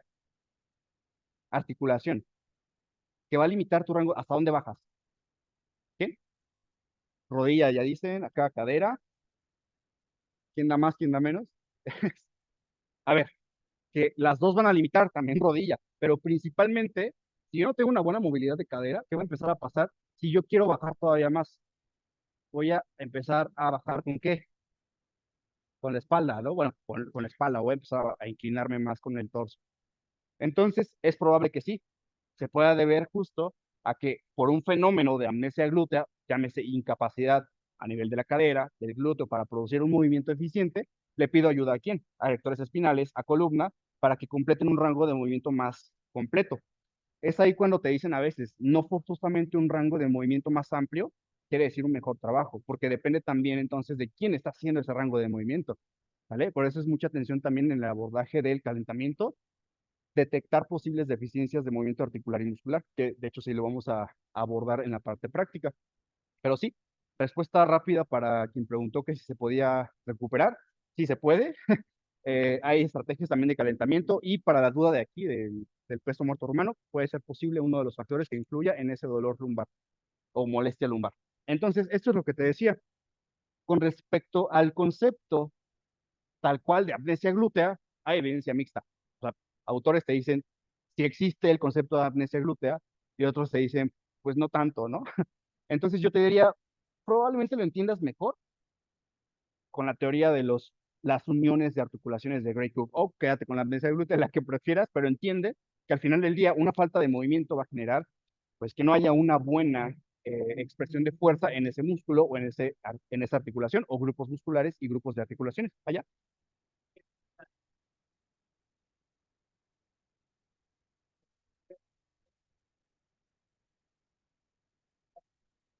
¿Ok? Ah, claro. Sí, sí, sí, tal cual. Eh, para compañeros de Zoom, además del complemento de la evidencia científica, tomamos en cuenta también evidencia pues empírica, anecdótica, experiencia, para complementar, ¿no? Al final del día, lo que estamos viendo con una persona que tiene problemas incluso para sentarse, dijiste, saltar. O sea, estamos hablando en general de un aprendizaje de movimiento deficiente, ¿no? Ya no nada más del glúteo, hay un montón de cosas que están afectando e influyendo para que esta persona tenga miedo, no coordine el movimiento, no sea eficiente saltando, etcétera, ¿sale? Son un montón de factores, pero sí, al final del día, nosotros hacemos un análisis más completo si abordamos tanto la evidencia científica, así sea mixta o no, como la evidencia empírica, ¿sale? Y la experiencia o también la evidencia anecdótica, ¿sale? Al final del día, debemos de entender que cuando hablamos de evidencia científica, nunca estamos diciendo la conclusión de este estudio es la verdad absoluta para todos, ¿vale? Es un punto de partida y de ahí vas individualizando. Va a haber excepciones para los casos, pues sí, ¿no? Básicamente lo que estás obteniendo son pautas generales. También con esta teoría ocurre de esta manera, pero te da un buen punto de partida. O sea, si tú lo analizas de esta forma, estás haciendo tu calentamiento, vas a hacer el ejercicio que quieras y notas que una articulación o un músculo no se puede mover en todo su rango de movimiento completo o notas molestias, pues bueno, ya sabes que entonces puedes actuar a nivel también de las articulaciones y músculos vecinos, ¿vale? Y es un abordaje perfectamente bien aplicado y que puedes implementar no solamente para la amnesia glútea, sino para cualquier deficiencia que llegues a expresar en el movimiento, ¿vale? ¿Dudas hasta ahorita? Amnesia glútea, concepto, protocolos de calentamiento específicos, dudas en Zoom, también si hay con esto, nos podemos detener un poco a escucharlas en este caso. Si todo está bien, pues pueden hacer pulgarcito arriba y ya. Este, de momento parece que entonces todo va bien, ¿va? Perfecto. Entonces, prácticamente vamos abordando toda la parte teórica que vamos a ocupar en la parte práctica, ¿vale? ¿Comentaron algo en Zoom? Nada, perfecto.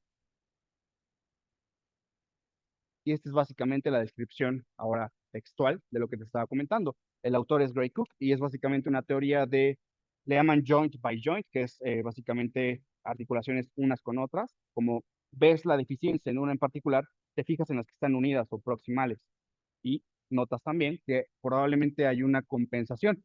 Lo que propone es que literalmente si mi codo, por ejemplo, no es capaz de producir, vamos a poner un ejemplo, lo voy a tratar de ser muy descriptivo para que en Zoom también se entienda, pero entonces, vamos a suponer que noto una deficiencia a nivel de la flexión de codo, ¿vale? ¿Dónde me podría afectar? ¿En qué ejercicio podría afectarme? ¿En qué? En un curl de bíceps, ¿no? Entonces, yo, por ejemplo, extremadamente relacionado a esta falta de movimiento, ¿sale? Porque puede aplicar una carga inadecuada, pueden aplicar muchas cosas, ¿sale? Pero no soy eficiente en este movimiento. ¿A quién le pide ayuda normalmente? Y se ve en el gesto. Levanta al hombro, ¿no? Levantas el hombro o lo haces en una flexión, ¿sale? Entonces ahí se repite, ¿ya viste? Entonces también podría ser que otra articulación vecina está por ahí, la muñeca, que suelen hacer algunas personas cuando no pueden controlar bien el movimiento de la flexión del codo con una carga. Tienden a hacer movimientos extraños con la muñeca para compensar esa falta de eficiencia. Y fíjate, así se aplica para tal cual todos los puntos, ¿no? De unión de las articulaciones y por ende a los grupos musculares que están asociados a ellas, ¿vale? Por eso te digo, vete con el hecho de que, pues, puede o no existir la amnesia glútea como un concepto, o sea, sí existen personas que tienen dificultad para activar los glúteos, pero lo puedes extrapolar con esta teoría para abordarlo en cualquier grupo muscular, ¿sale? No nada más en el glúteo. Particularmente para el glúteo o la amnesia glútea, la solución más pronta, por decirlo así, sería no solamente el calentamiento de movilidad articular, sino el entrenamiento de fuerza en general. Lo que pondrías en palabras de lo que te define la amnesia glútea es, al glúteo se le olvidó que podía hacer una extensión de cadera, ¿no? Se le olvidó por alguna razón, se atrofió parcialmente, no se acuerda, no sabe hacerlo. Pues se lo recuerdas, ¿no? Con entrenamiento de fuerza. Es el abordaje más básico y más eficiente que podemos hacer. Y por supuesto, un calentamiento efectivo específico para esa deficiencia en particular. ¿Dudas en Zoom? Creo que vi que hay un mensaje nuevo, pero no sé si es una duda.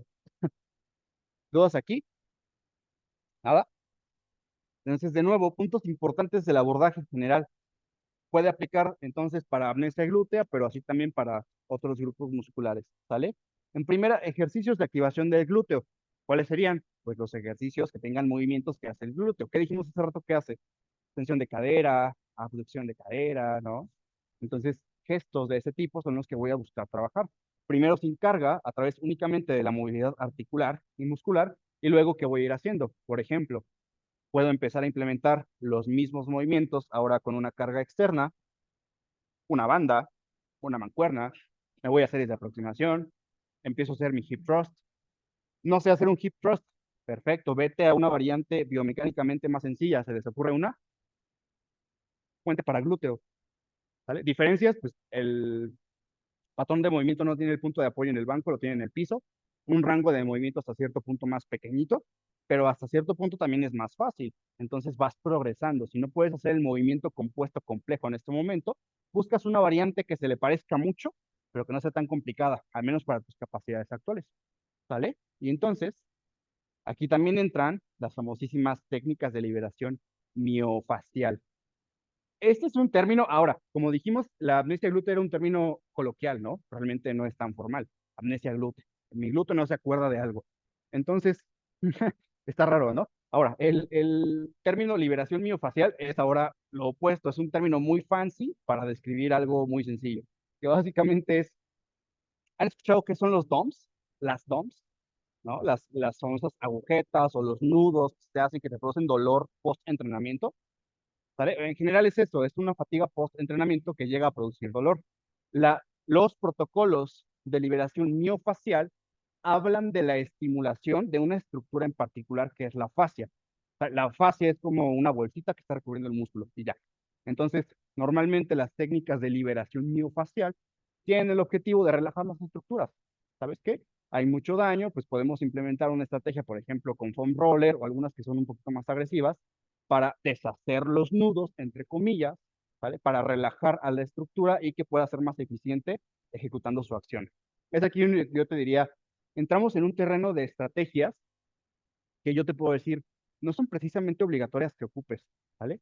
No va a ser indispensable que salgas de aquí corriendo a comprar un foam roller, pero si es una estrategia que para ti se acopla bien, te gusta y realmente te está dando una mejora a sensaciones de cómo te vas a desenvolver en el entrenamiento, adquiérelo. Tampoco te estoy diciendo que es algo malo, no te estoy limitando, ¿sale? Más bien te estoy dando una opción más si es que la buscas de esta manera, ¿sale? Entonces, aquí tenemos, por ejemplo, otra de corrección de postura.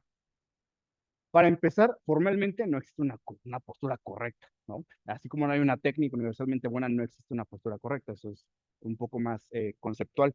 Pero en general te dicen que pues no estés así, ¿no? No estés tan jorobado, no tengas una hiposis tan pronunciada, etcétera, etcétera. Entonces, aquí hay algo bien importante que está asociado al concepto fancy también que mencionamos hace rato, que era propiocepción neuromuscular. Súper fancy, súper rebuscado, yo te diría, pues, qué está haciendo tu cuerpo y si sabe lo que está haciendo en ese momento y ya, ¿no? Entonces, la corrección de postura, yo te diría, abórdala a nivel de conciencia muscular, ¿sale? Conciencia incluso de movimientos articulares. ¿Qué es esto? Por ejemplo, el más común que se me ocurre, pueden hacerlo en Zoom si quieren, de hecho ahorita voy a preguntar si hay dudas porque veo comentarios nuevos, o aquí mismo, ¿saben mover sus escápulas? Los que sí levanten su mano. Si saben moverlas de forma consciente, tus escápulas, si yo te digo, dame una retracción, la puedes hacer. Si te digo, dame una protracción, la puedes hacer. Si yo te digo, haz una depresión escapular en un peso muerto, ¿le estás entendiendo lo que te digo y lo puedes hacer? ¿Alguien que levante la mano? ¿Nadie? El profe Daniel, excelente, buena conciencia muscular. No solamente muscular, pero en general hablamos de concientizar movimientos que normalmente son un poquito más llevados a cabo de forma inconsciente. Sería muy similar a una corrección de postura, porque ¿qué haces cuando quieres corregir tu postura? Enderezate, retracción escapular, ¿no? Ese es un ejemplo muy coloquial, por decirlo de alguna manera. Pero a lo que voy es, trata de hacerte consciente a nivel, con el término fancy de propiocepción, de lo que pueden hacer tus articulaciones y tus grupos musculares. Ya notaste que tienen un rango de movimiento, que pueden hacer cierta acción biomecánica. Ahora también nótalo con las articulaciones. Vamos a continuar con el ejemplo de los movimientos escapulares. Una elevación escapular, pues básicamente es un yo no sé. Estoy bailando duranguense, ¿no? No, yo no sé. Una depresión escapular hacia abajo, ¿vale? Literalmente hacia hombritos hacia abajo. Voy a poner mis brazos extendidos para que se note un poquito más. Pero entonces, una retracción escapular básicamente es, ¿vale? Sin flexionar codos, ¿vale? Son escápulas. Protracción, hombros hacia adelante. Ahora, no van a confundir una protracción con flexión lumbar, ¿vale? Por eso es conciencia. Se dan cuenta que son aspectos súper puntuales, que aparentemente tendrían nada que ver con tu entrenamiento, pero que si yo ahora te digo, extrapola esos movimientos a un peso muerto, por ejemplo, te pueden dar un beneficio técnico o una mejora, por decirlo así. Eso es conciencia o concientización de movimientos articulares y musculares, y no solamente es para las escápulas. Uno que de hecho es muy común es a nivel de los pies, ¿sale? Que de hecho vamos a hablar un poquito de calzado más adelante, de forma muy general, pero actualmente, ¿qué escuchan? En redes sociales, una peleadera, ¿no? Está Kinesio Fit que te dice los Converse porque son un calzado asqueroso para trabajar fuerza. Están otros, por ejemplo, de Apex, creo que te dicen es una falacia, no tiene nada que ver. Y yo te diría, vete al punto medio, ¿sale? Al final del día, lo que estás tratando de hacer con tener un buen calzado es facilitar que tu pie, ¿sale? Tenga una buena propiocepción de quién, pues del donde está parado, del piso. Puedes hacer una buena expansión plantar con tu calzado. Si no la tienes, la expansión plantar, no se han dado cuenta que cuando pisan, su pie se hace más gordito, ¿no? Algunos tenemos pie de tamal oaxaqueño, de hoja de plátano, y tenemos que usar calzado amplio. Y está, ¿sale? Otros tienen pie de princesa y caben perfectamente en un Converse. Entonces, no es que un calzado tampoco sea el mejor, ¿vale? Para una actividad en particular. Si hay recomendaciones, a ver, hay calzado para correr, para entrenar y tal, pero en general busca qué? Busca comodidad y estabilidad, exacto. Si es cómodo y seguro, es progresable, siempre, aplícalo a lo que quieras, ¿vale? Entonces, ahí, ¿qué aspecto propioceptivo podemos ver? Vamos a asociarlo, por ejemplo, al hecho de que hay personas que producen valgo de rodilla, que producen, o sea, meter las rodillas en una sentadilla, o que despegan el talón en una sentadilla. Pausa y duda.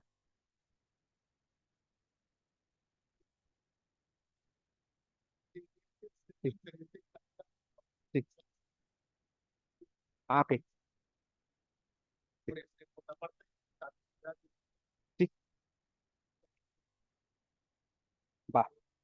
Sí, sí, tiene que ver. Ahora, para compañeros de Zoom, un compañero hace referencia a que hay calzado especializado para diferentes disciplinas. Eso sí existe, ¿sale? Pero, ¿eres halterófilo? ¿Eres maratonista? ¿Eres realmente un atleta de esa disciplina deportiva? Porque sí, hay calzado específico para hacer peso muerto. Hay calzado específico para sentadilla. O sea, imagínate un powerlifter que tiene que casualmente comprar calzados para cada uno de los ejercicios, casi, casi. ¿Pero por qué? Porque se está especializando, ¿sale? No es, digamos, algo que tengan que hacer todos, porque de hecho en algún momento también cuando hablábamos de calzado, salió el tema esto de que pues están los Nano de Reebok, están los Metcon, los Project Rock de Under Armour, ¿no? Hay un montón de calzados que son para entrenamiento y que yo te diría, al menos para mí, no son baratos, ¿sale? Son buenos, pues depende, ¿no? Yo, por ejemplo, compré los de La Roca y son estrechos. Para mi pie de tamal oaxaqueño, hoja de plátano, aunque valgan 4,000 pesos, no me sirve porque no me da una buena propiocepción a nivel de mi pie.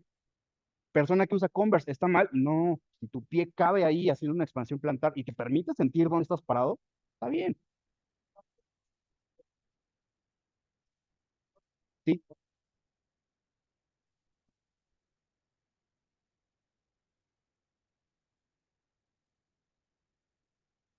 sí.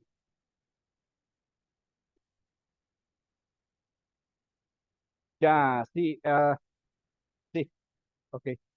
En general, la conclusión sería, ten cuidado cuando vayas a comprar algo porque los objetivos a veces son, te voy a vender lo que más cueste. Aplica para suplementos, para rutinas y para todo. Entonces sí, también está esa parte, ¿sale? Me gustaría que tampoco se vaya con el mensaje de, tengo que salir comprando a correr unos tenis de calzado amplio, tengo que salir corriendo a comprar Converse o Vans porque X cuenta me dijo que a lo mejor tengo que salir corriendo a comprar los Nano, los Metcon. A ver, compra el que mejor se adapte a tu pie. Todos los pies son diferentes, ¿sale? Literalmente, hasta hay contenido, ¿no? De pies. Entonces, imagínate, hay gustos y sabores. A ver, dudas de Zoom. Ah, ok, muy bien. Recomendación súper popular en últimos años, de hecho es muy buena. Entrena descalzo. ¿Cuál es el problema de entrenar descalzo? En primera, que a algunos les duele el pie, no sean así, o sea, pónganse talco, lávense el pie, por favor, y más si vas a entrenar en un gimnasio público. Ese es uno de los inconvenientes. En un gimnasio público difícilmente, a menos que conozcas al dueño o a los entrenadores, te van a hacer el paro de no decirte nada, pero usualmente la regla es no puedes entrenar descalzo. Ahora, punto número dos, algunos somos muy descuidados, se te va a caer un disco en el pie y créeme que eso no duele poquito. Entonces, hay desventajas en general, de nuevo, es en general un punto de partida muy bueno. Si puedes y si sabes entrenar descalzo, hazlo. Tiene muy buen beneficio a nivel de propiocepción, de cómo sientes el piso con tus piecitos, ¿vale? Y esto lo vamos a abordar a más detalle en la parte práctica, pero en general es conciencia muscular. Los pies también tienen músculos, ¿vale? Hay, por ejemplo, personas como un servidor que tienen pie plano, ¿vale? O sea, ni el banquito para hacer press es más plano que mi pie. Entonces, imagínate mi problema cuando me encuentro con esta información de tienes que entrenar con Converse, con Vans, por ejemplo, o con un calzado en particular, y yo los pruebo y estoy compra y compra calzado y nomás con ninguno me acomodo, ¿no? Y aparte tengo que aprender a generar, entre comillas, artificialmente un arco plantar, porque mi pie es plano, ¿vale? Entonces, en general, velo como un conjunto de características que algunas personas van a hacer que puedan utilizar esos Converse sin ningún problema, ¿sale? Aun cuando le apriete un poquito el pie, pues tiene muy buen aprendizaje, tiene muy buen arco plantar, lo que sea, y va a haber otras personas con diferentes características que la van a tener más difícil, ¿sale? Al final del día eso también es individualización, fíjate, a nivel de calzado, ¿sale? Pero también ten cuidado con esa parte de comprar nada más por comprar, tampoco te estoy diciendo, vete ahorita corriendo a Amazon a pedirte un calzado amplio, no ese es el mensaje, ¿no? Es otra vez busca comodidad y seguridad y progreso, ¿sale? Propiocepción también es esto, concientizar, aplica para los pies, para las escápulas, rodilla, tobillo, cadera, hombro, todo lo que tú quieras, ¿sale? Eso es concientizar movimientos y lo resumimos en corrección de postura, porque es una consecuencia de, ¿sale? ¿Dudas hasta ahorita? estabilidad, calzado, si quieren, incluso en Zoom, en presencial, allá.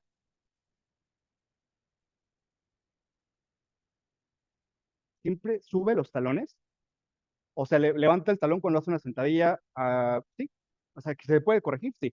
Sí, siempre es mejorable o corregible, prácticamente en muy contados casos, a menos que haya alguna patología, o sea, literalmente una complejidad a nivel patológico, enfermedad, prácticamente en todos los casos es progresable, es mejorable, ¿sale? Pero sí, sí se puede. Sí, de hecho, bueno, les voy a enseñar algunos calentamientos el día de hoy que casi te puedo firmar. Los haces y ese mismo día, en esa misma sesión, tu sentadilla por lo menos un poquito sí mejoró, ¿vale? Pero en la parte práctica, ya que hayamos tomado café, porque si no lo han hecho antes, van a llorar, se van a caer, algunos se van a caer porque no tenemos estabilidad y demás, ¿no?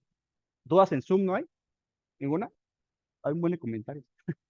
Entonces, vamos con el post-entrenamiento, que de hecho ya abordamos un poco de esto.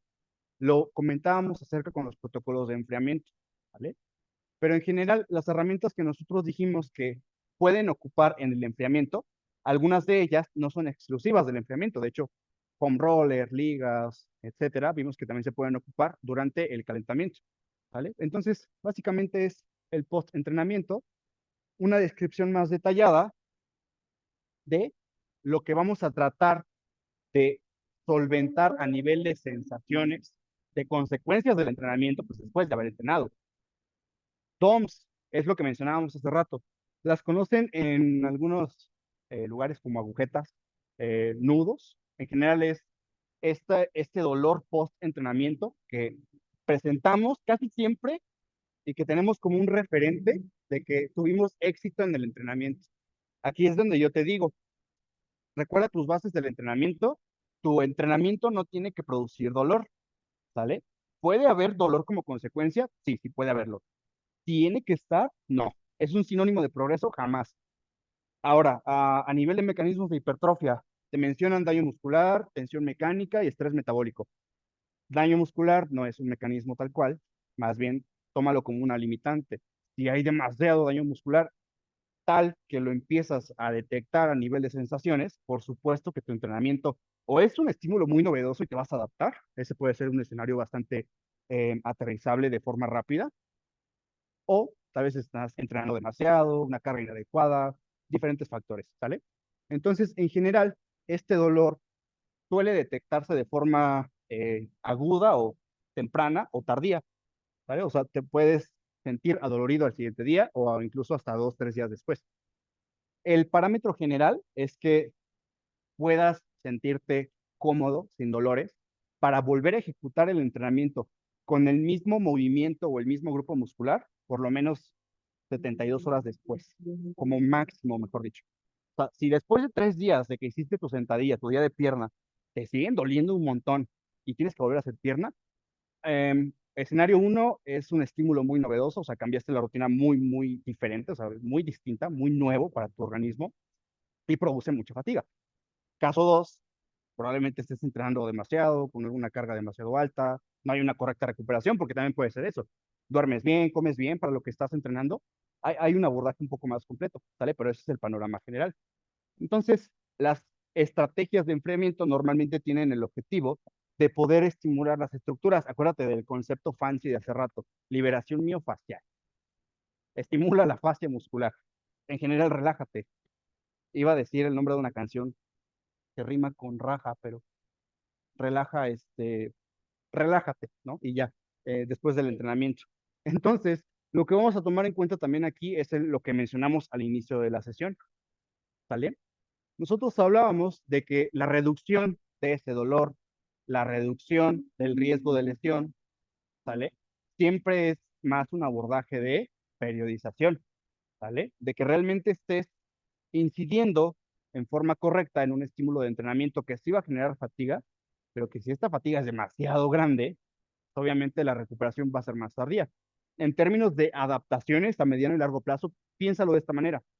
Si te estás tardando 3 días tan solo en reparar el daño para que ya no sientas dolor, te vas a tardar todavía más en las adaptaciones, ¿no? Porque no estás haciendo de forma eficiente ninguna de las dos, ¿vale? Menos la adaptación. La adaptación viene después de la reparación. velo simplemente de esa manera. Por eso el daño muscular, el dolor, las DOMS, no deberían, sí han sido un objetivo, pero no deberían de ser tu objetivo de entrenamiento. Entonces, ocupes o no ocupes protocolos de enfriamiento, esas son las pautas generales. Protocolos de periodización, perdón, que mencionamos también al inicio de la sesión. Normalmente lo que puedes hacer es estar atento a tus sensaciones. Lo que vimos es que vas a empezar a aprender movimientos, ¿no? Vas a empezar a aprender a mejorarlos. Lo vas a después hacer a una intensidad más alta. Y después de un ratote que tú ya progresaste, viene una semana de descarga, ¿no? O un protocolo de descarga, regeneración, como tú le quieras llamar. La pauta general a nivel de periodización es que la puedas introducir cada 2, cada 3 meses, pero tampoco es una regla. Va a haber personas que no necesiten semana de descarga porque van 2 días al gym y luego se pierden, ¿no? Tienes que ser constante y tiene que haber realmente una acumulación de fatiga para que necesites esa semana de descarga. La pauta general, 2 a 3 meses, y de forma más específica, escucha tu cuerpo, ¿vale? Sensaciones, acuérdate, el aspecto psicológico, el emocional, el que estés más enfocado o menos enfocado en algo, también va a ser un parámetro de que probablemente hay mucha fatiga en tu sistema. O necesitas dormir más, porque el gato no te dejó dormir, o necesitas bajar tu entrenamiento, o comer más calorías, no sé, ahí ya depende mucho de lo que estés haciendo, de lo que estés buscando también. Estrategias que podemos implementar, tal cual, ahorita me regreso, no te preocupes, para la liberación miofacial, que vimos es el término fancy para decir que estamos estimulando la bolsita que envuelve al músculo. Son, por ejemplo, algunas que son muy agresivas, que son los famosísimos masajes descontracturantes, que algunos lloramos o queremos llorar cuando estamos sometidos ante esa tortura medieval. Hay otros que, por ejemplo, no sé si han visto esos videos en los que está un competidor, ahí sí varía, lo he visto antes de competencia y post competencia, le están moviendo como que con una espátula entre las inserciones, casi casi. Esa es otra forma, es bastante agresiva, ¿mande? Ajá, con un ganchito, exacto. Y se ve súper enrojecida la zona, ¿no? Entonces, también están buscando, digamos, ese tipo de objetivos o resaltar un poquito más la parte de la división, ¿no? De los grupos musculares, ahí sí es meramente fin estético. El otro que te había comentado es el foam roller, ¿no? El foam roller es el coso que ya perdí.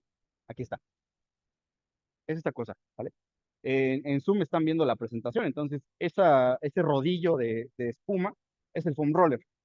Si no lo habían visto, pues lo utilizan un poco más frecuentemente en powerlifting, ¿no? O en deportes de fuerza, porque es donde normalmente se asocia más, digamos, el hecho de que el daño muscular probablemente es en algunas ocasiones mayor, o que el protocolo de calentamiento y de enfriamiento tienen que ser un poco más específicos. Yo te diría, es otra de esas herramientas que son bastante opcionales, ¿sale? Hay protocolos, que de hecho sí vamos a hacer uno de ejemplo, para utilizar el foam roller.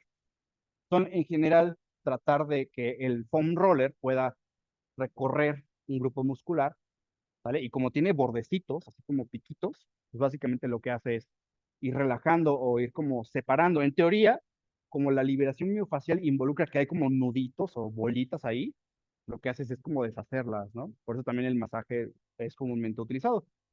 Pero te digo, es bastante opcional, simplemente te explico que existe y también si lo quieres utilizar, pues perfectamente bien.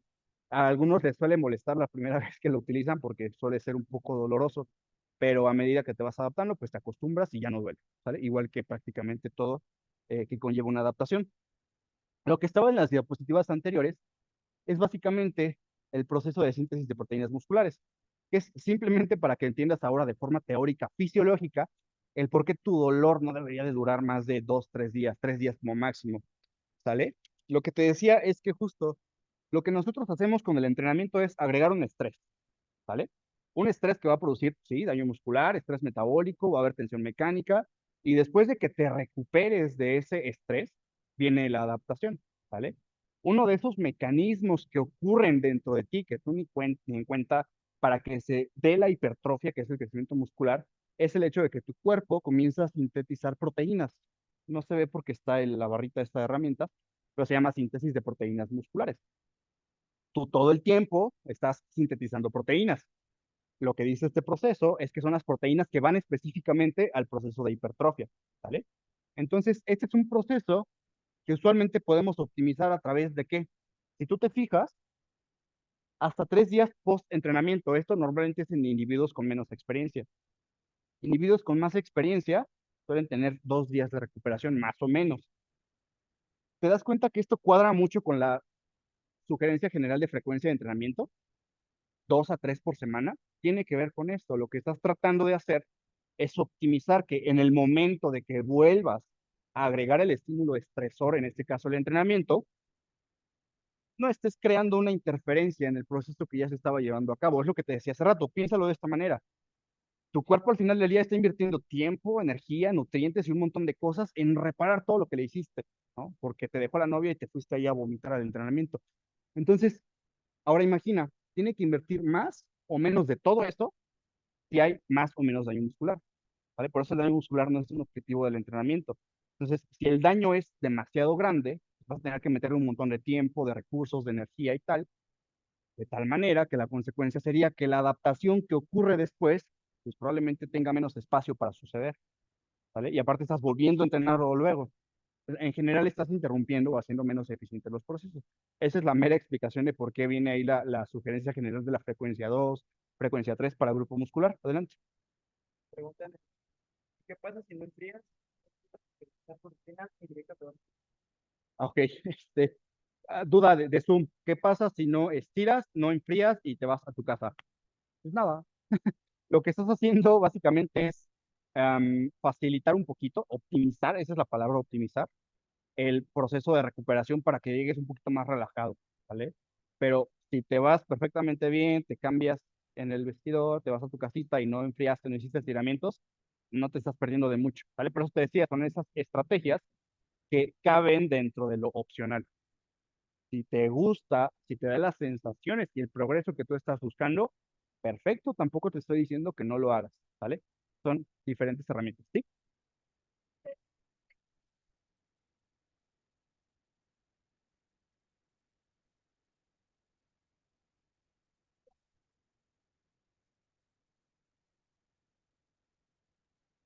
Ok, sí, sí puede facilitar la recuperación, digamos, de forma más específica. Ahí hablamos de que de pronto en contextos más especializados, por ejemplo, lo que mencionaban del calzado hace rato, ¿no? O sea, de que hay calzados muy específicos, incluso hasta para cada levantamiento, ¿no? Entonces, sí, también las estrategias así se pueden implementar. A medida que tu objetivo es más específico, normalmente también como que le puedes sacar un poquito más de provecho.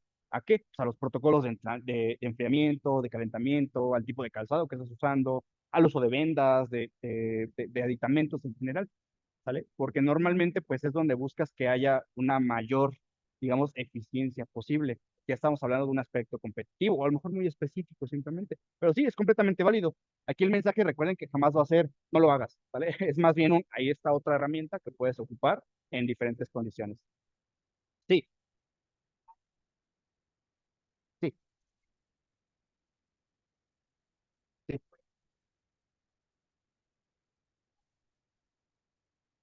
Ok, sí.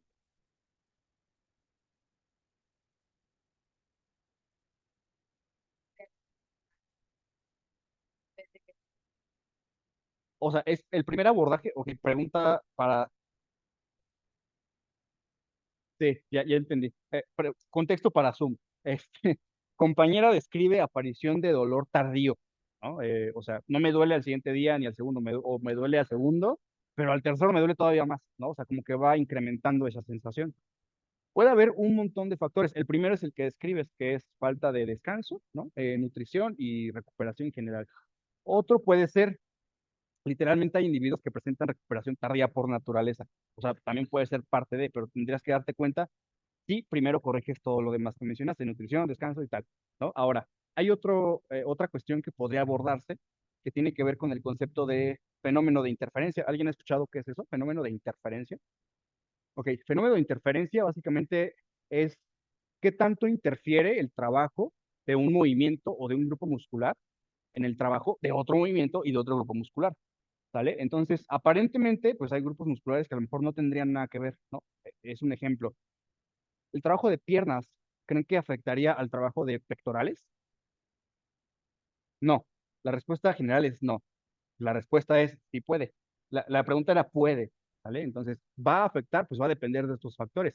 El fenómeno de interferencia siempre se puede dar, ¿vale? La probabilidad nunca es cero, pero va a depender de que justo tengas una estructura adecuada del entrenamiento. O sea, que tu selección de ejercicios, ¿vale? no sea, digamos, por ejemplo, tan agresiva para la recuperación de los músculos, de tal forma que aparte incluso en el día siguiente de entrenamiento los vuelvas a estimular. O sea, por ejemplo, hice un día de espalda, ¿no? Y al otro día metí un día de hombro. Y en el día de hombro metí tracciones para posteriores.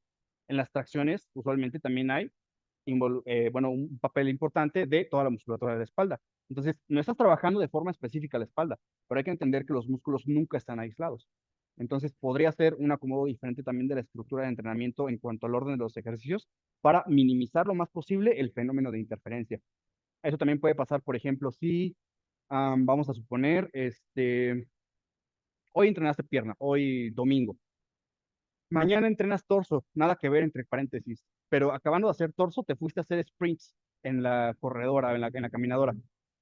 Es un ejercicio de alta intensidad, que es cardiovascular, pero al final es de alta intensidad y que estás estimulando algo que trabajaste día previo. Aparentemente no habría consecuencia, pero en algunas personas, pues sí pasa, ¿sale? Al final del día es contemplar que sí puede pasar. ¿Qué hacer? Pues abordaje general. Nutrición, descanso, estructura del entrenamiento, tratar de facilitar que en general te sientas recuperado para poder rendir de nuevo de forma óptima en el día 2 o en la frecuencia 2, ¿no? Del mismo grupo muscular o del mismo movimiento, ¿sale? Que de hecho sí tiene mucho que ver incluso a nivel de desarrollo de fuerza. Usualmente este fenómeno de interferencia se trata como con más pincitas, ¿no? O sea, una sentadilla definitivamente sí te va a afectar, por ejemplo, si trabajaste pectorales a full el día anterior. ¿Por qué? ¿Cómo agarras la barra? ¿Sale? Entonces, tomar en cuenta que la probabilidad del fenómeno de interferencia nunca es cero, ¿sale? Pero va a depender de más factores y que lo que tienes que evaluar es un panorama general y de ahí ir escalonando la estrategia. Muy bien. Dudas con fenómeno de interferencia, enfriamiento, amnesia glútea, joint by joint de las articulaciones, calentamiento específico, series de aproximación, método PAP, de todo lo que hemos visto, incluso periodización, que lo vimos hasta el inicio. ¿Tenemos dudas? La que sea. Sí. ¿Esta? Ah, sí, justo. Ah, ok. Que no la abordé tal cual, ¿no? Sí. La parte de sobreentrenamiento la dejé implícita, una disculpa, en la parte de sobrecarga. O sea, básicamente aquí lo que estamos buscando es que pues, el mismo fenómeno de interferencia, la misma fatiga que se va acumulando y que te dije que puede ser notoria ya en aspectos incluso ajenos al entrenamiento, pues evidentemente con el tiempo sí o sí se va a ir acumulando toda esta, digamos, como conjunto de sensaciones, ¿sale? Entonces, aquí básicamente partimos de que el hecho de que si estamos siendo constantes con la sobrecarga progresiva, si estamos realmente aplicando el protocolo que estamos buscando estructurar, sí o sí va a haber una sobrecarga, ¿vale? O sea, una sobrecarga también de fatiga. Entonces, por eso venía la recomendación de cada 2, 3 meses de forma general y a sensaciones y evaluación de progreso. Por ejemplo, si te estás estancando, si ya no progresas, si te está doliendo mucho, si ya no te concentras, el hecho de que metas una fase de regeneración. ¿Dudas con eso también? ¿Dudas en Zoom? ¿Nada? Ya se durmieron los de Zoom, yo creo. El Zoom se presta. Sí,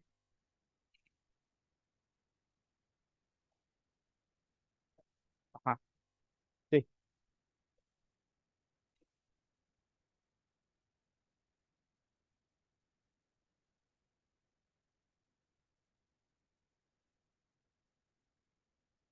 sí,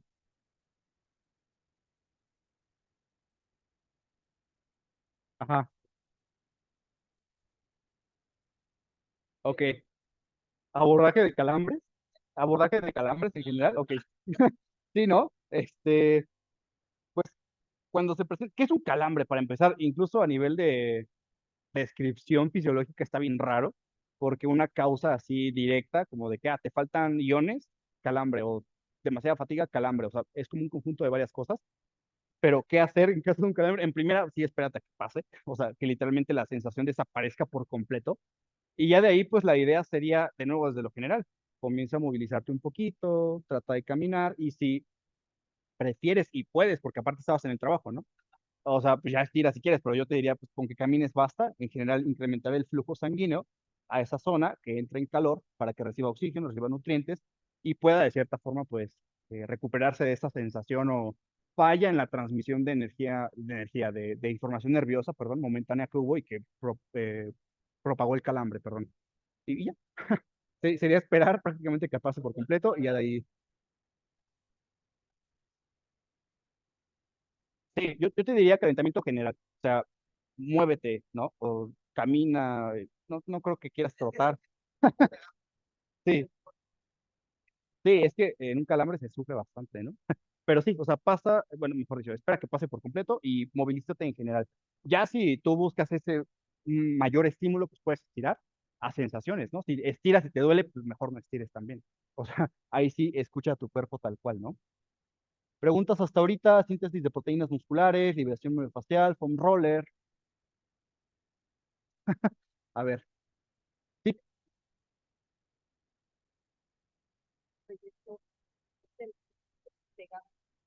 sí,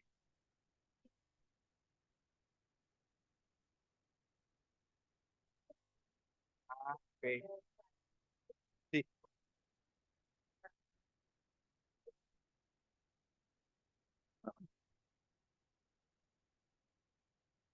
sí, sí, exacto.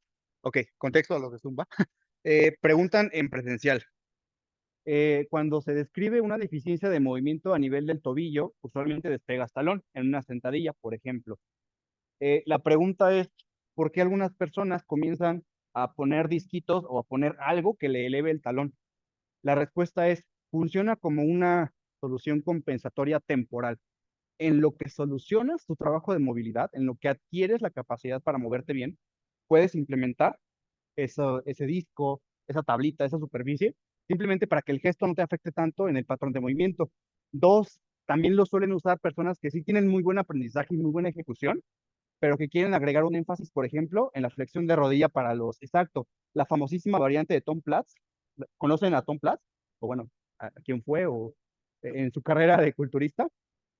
Culturista de alto nivel, super piernota, super cuádriceps, y una variante que te decía mucho es la Sisi, ¿no? Que te decía, ponte en puntas casi casi y bájate. O lo hacía también en la hack. ¿Qué hay cuando tú te pones en puntas? Elevación de talón. Lo que estás facilitando simplemente es un mayor rango de movimiento con una mayor flexión de rodilla. Y ya.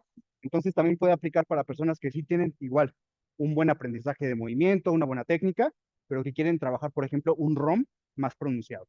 Entonces, y si es deficiencia, se usa en lo que corriges tu deficiencia de movilidad. ¿Sí? ¿Dudas de Zoom? ¿No? Bueno, adelante. Sí, ¿cómo corregir la elevación de tobillo? Movilidad literal. Ahorita les voy a enseñar, es la parte práctica, literalmente va a eso.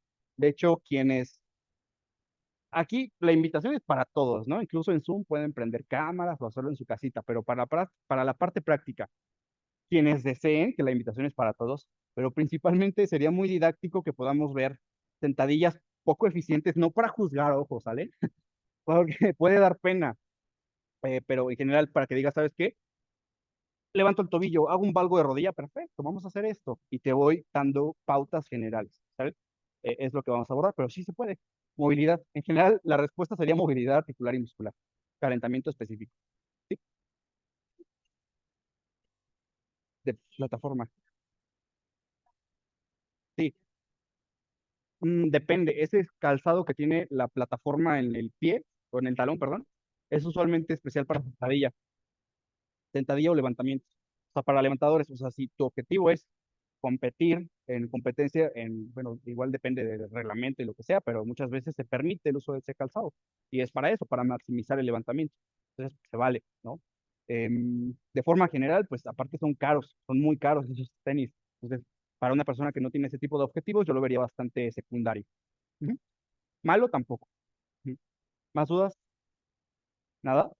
Bueno, para los de Zoom y para los presenciales, les presento a mi perrito Kerchak y nos indica que nos vamos a descanso para continuar con la segunda parte. ¿Les agradaría tomar 10 minutos más o menos y irnos preparando para la práctica de todo lo que vimos? Súper, va. Voy a pausar grabación en Zoom, ¿va? Uf.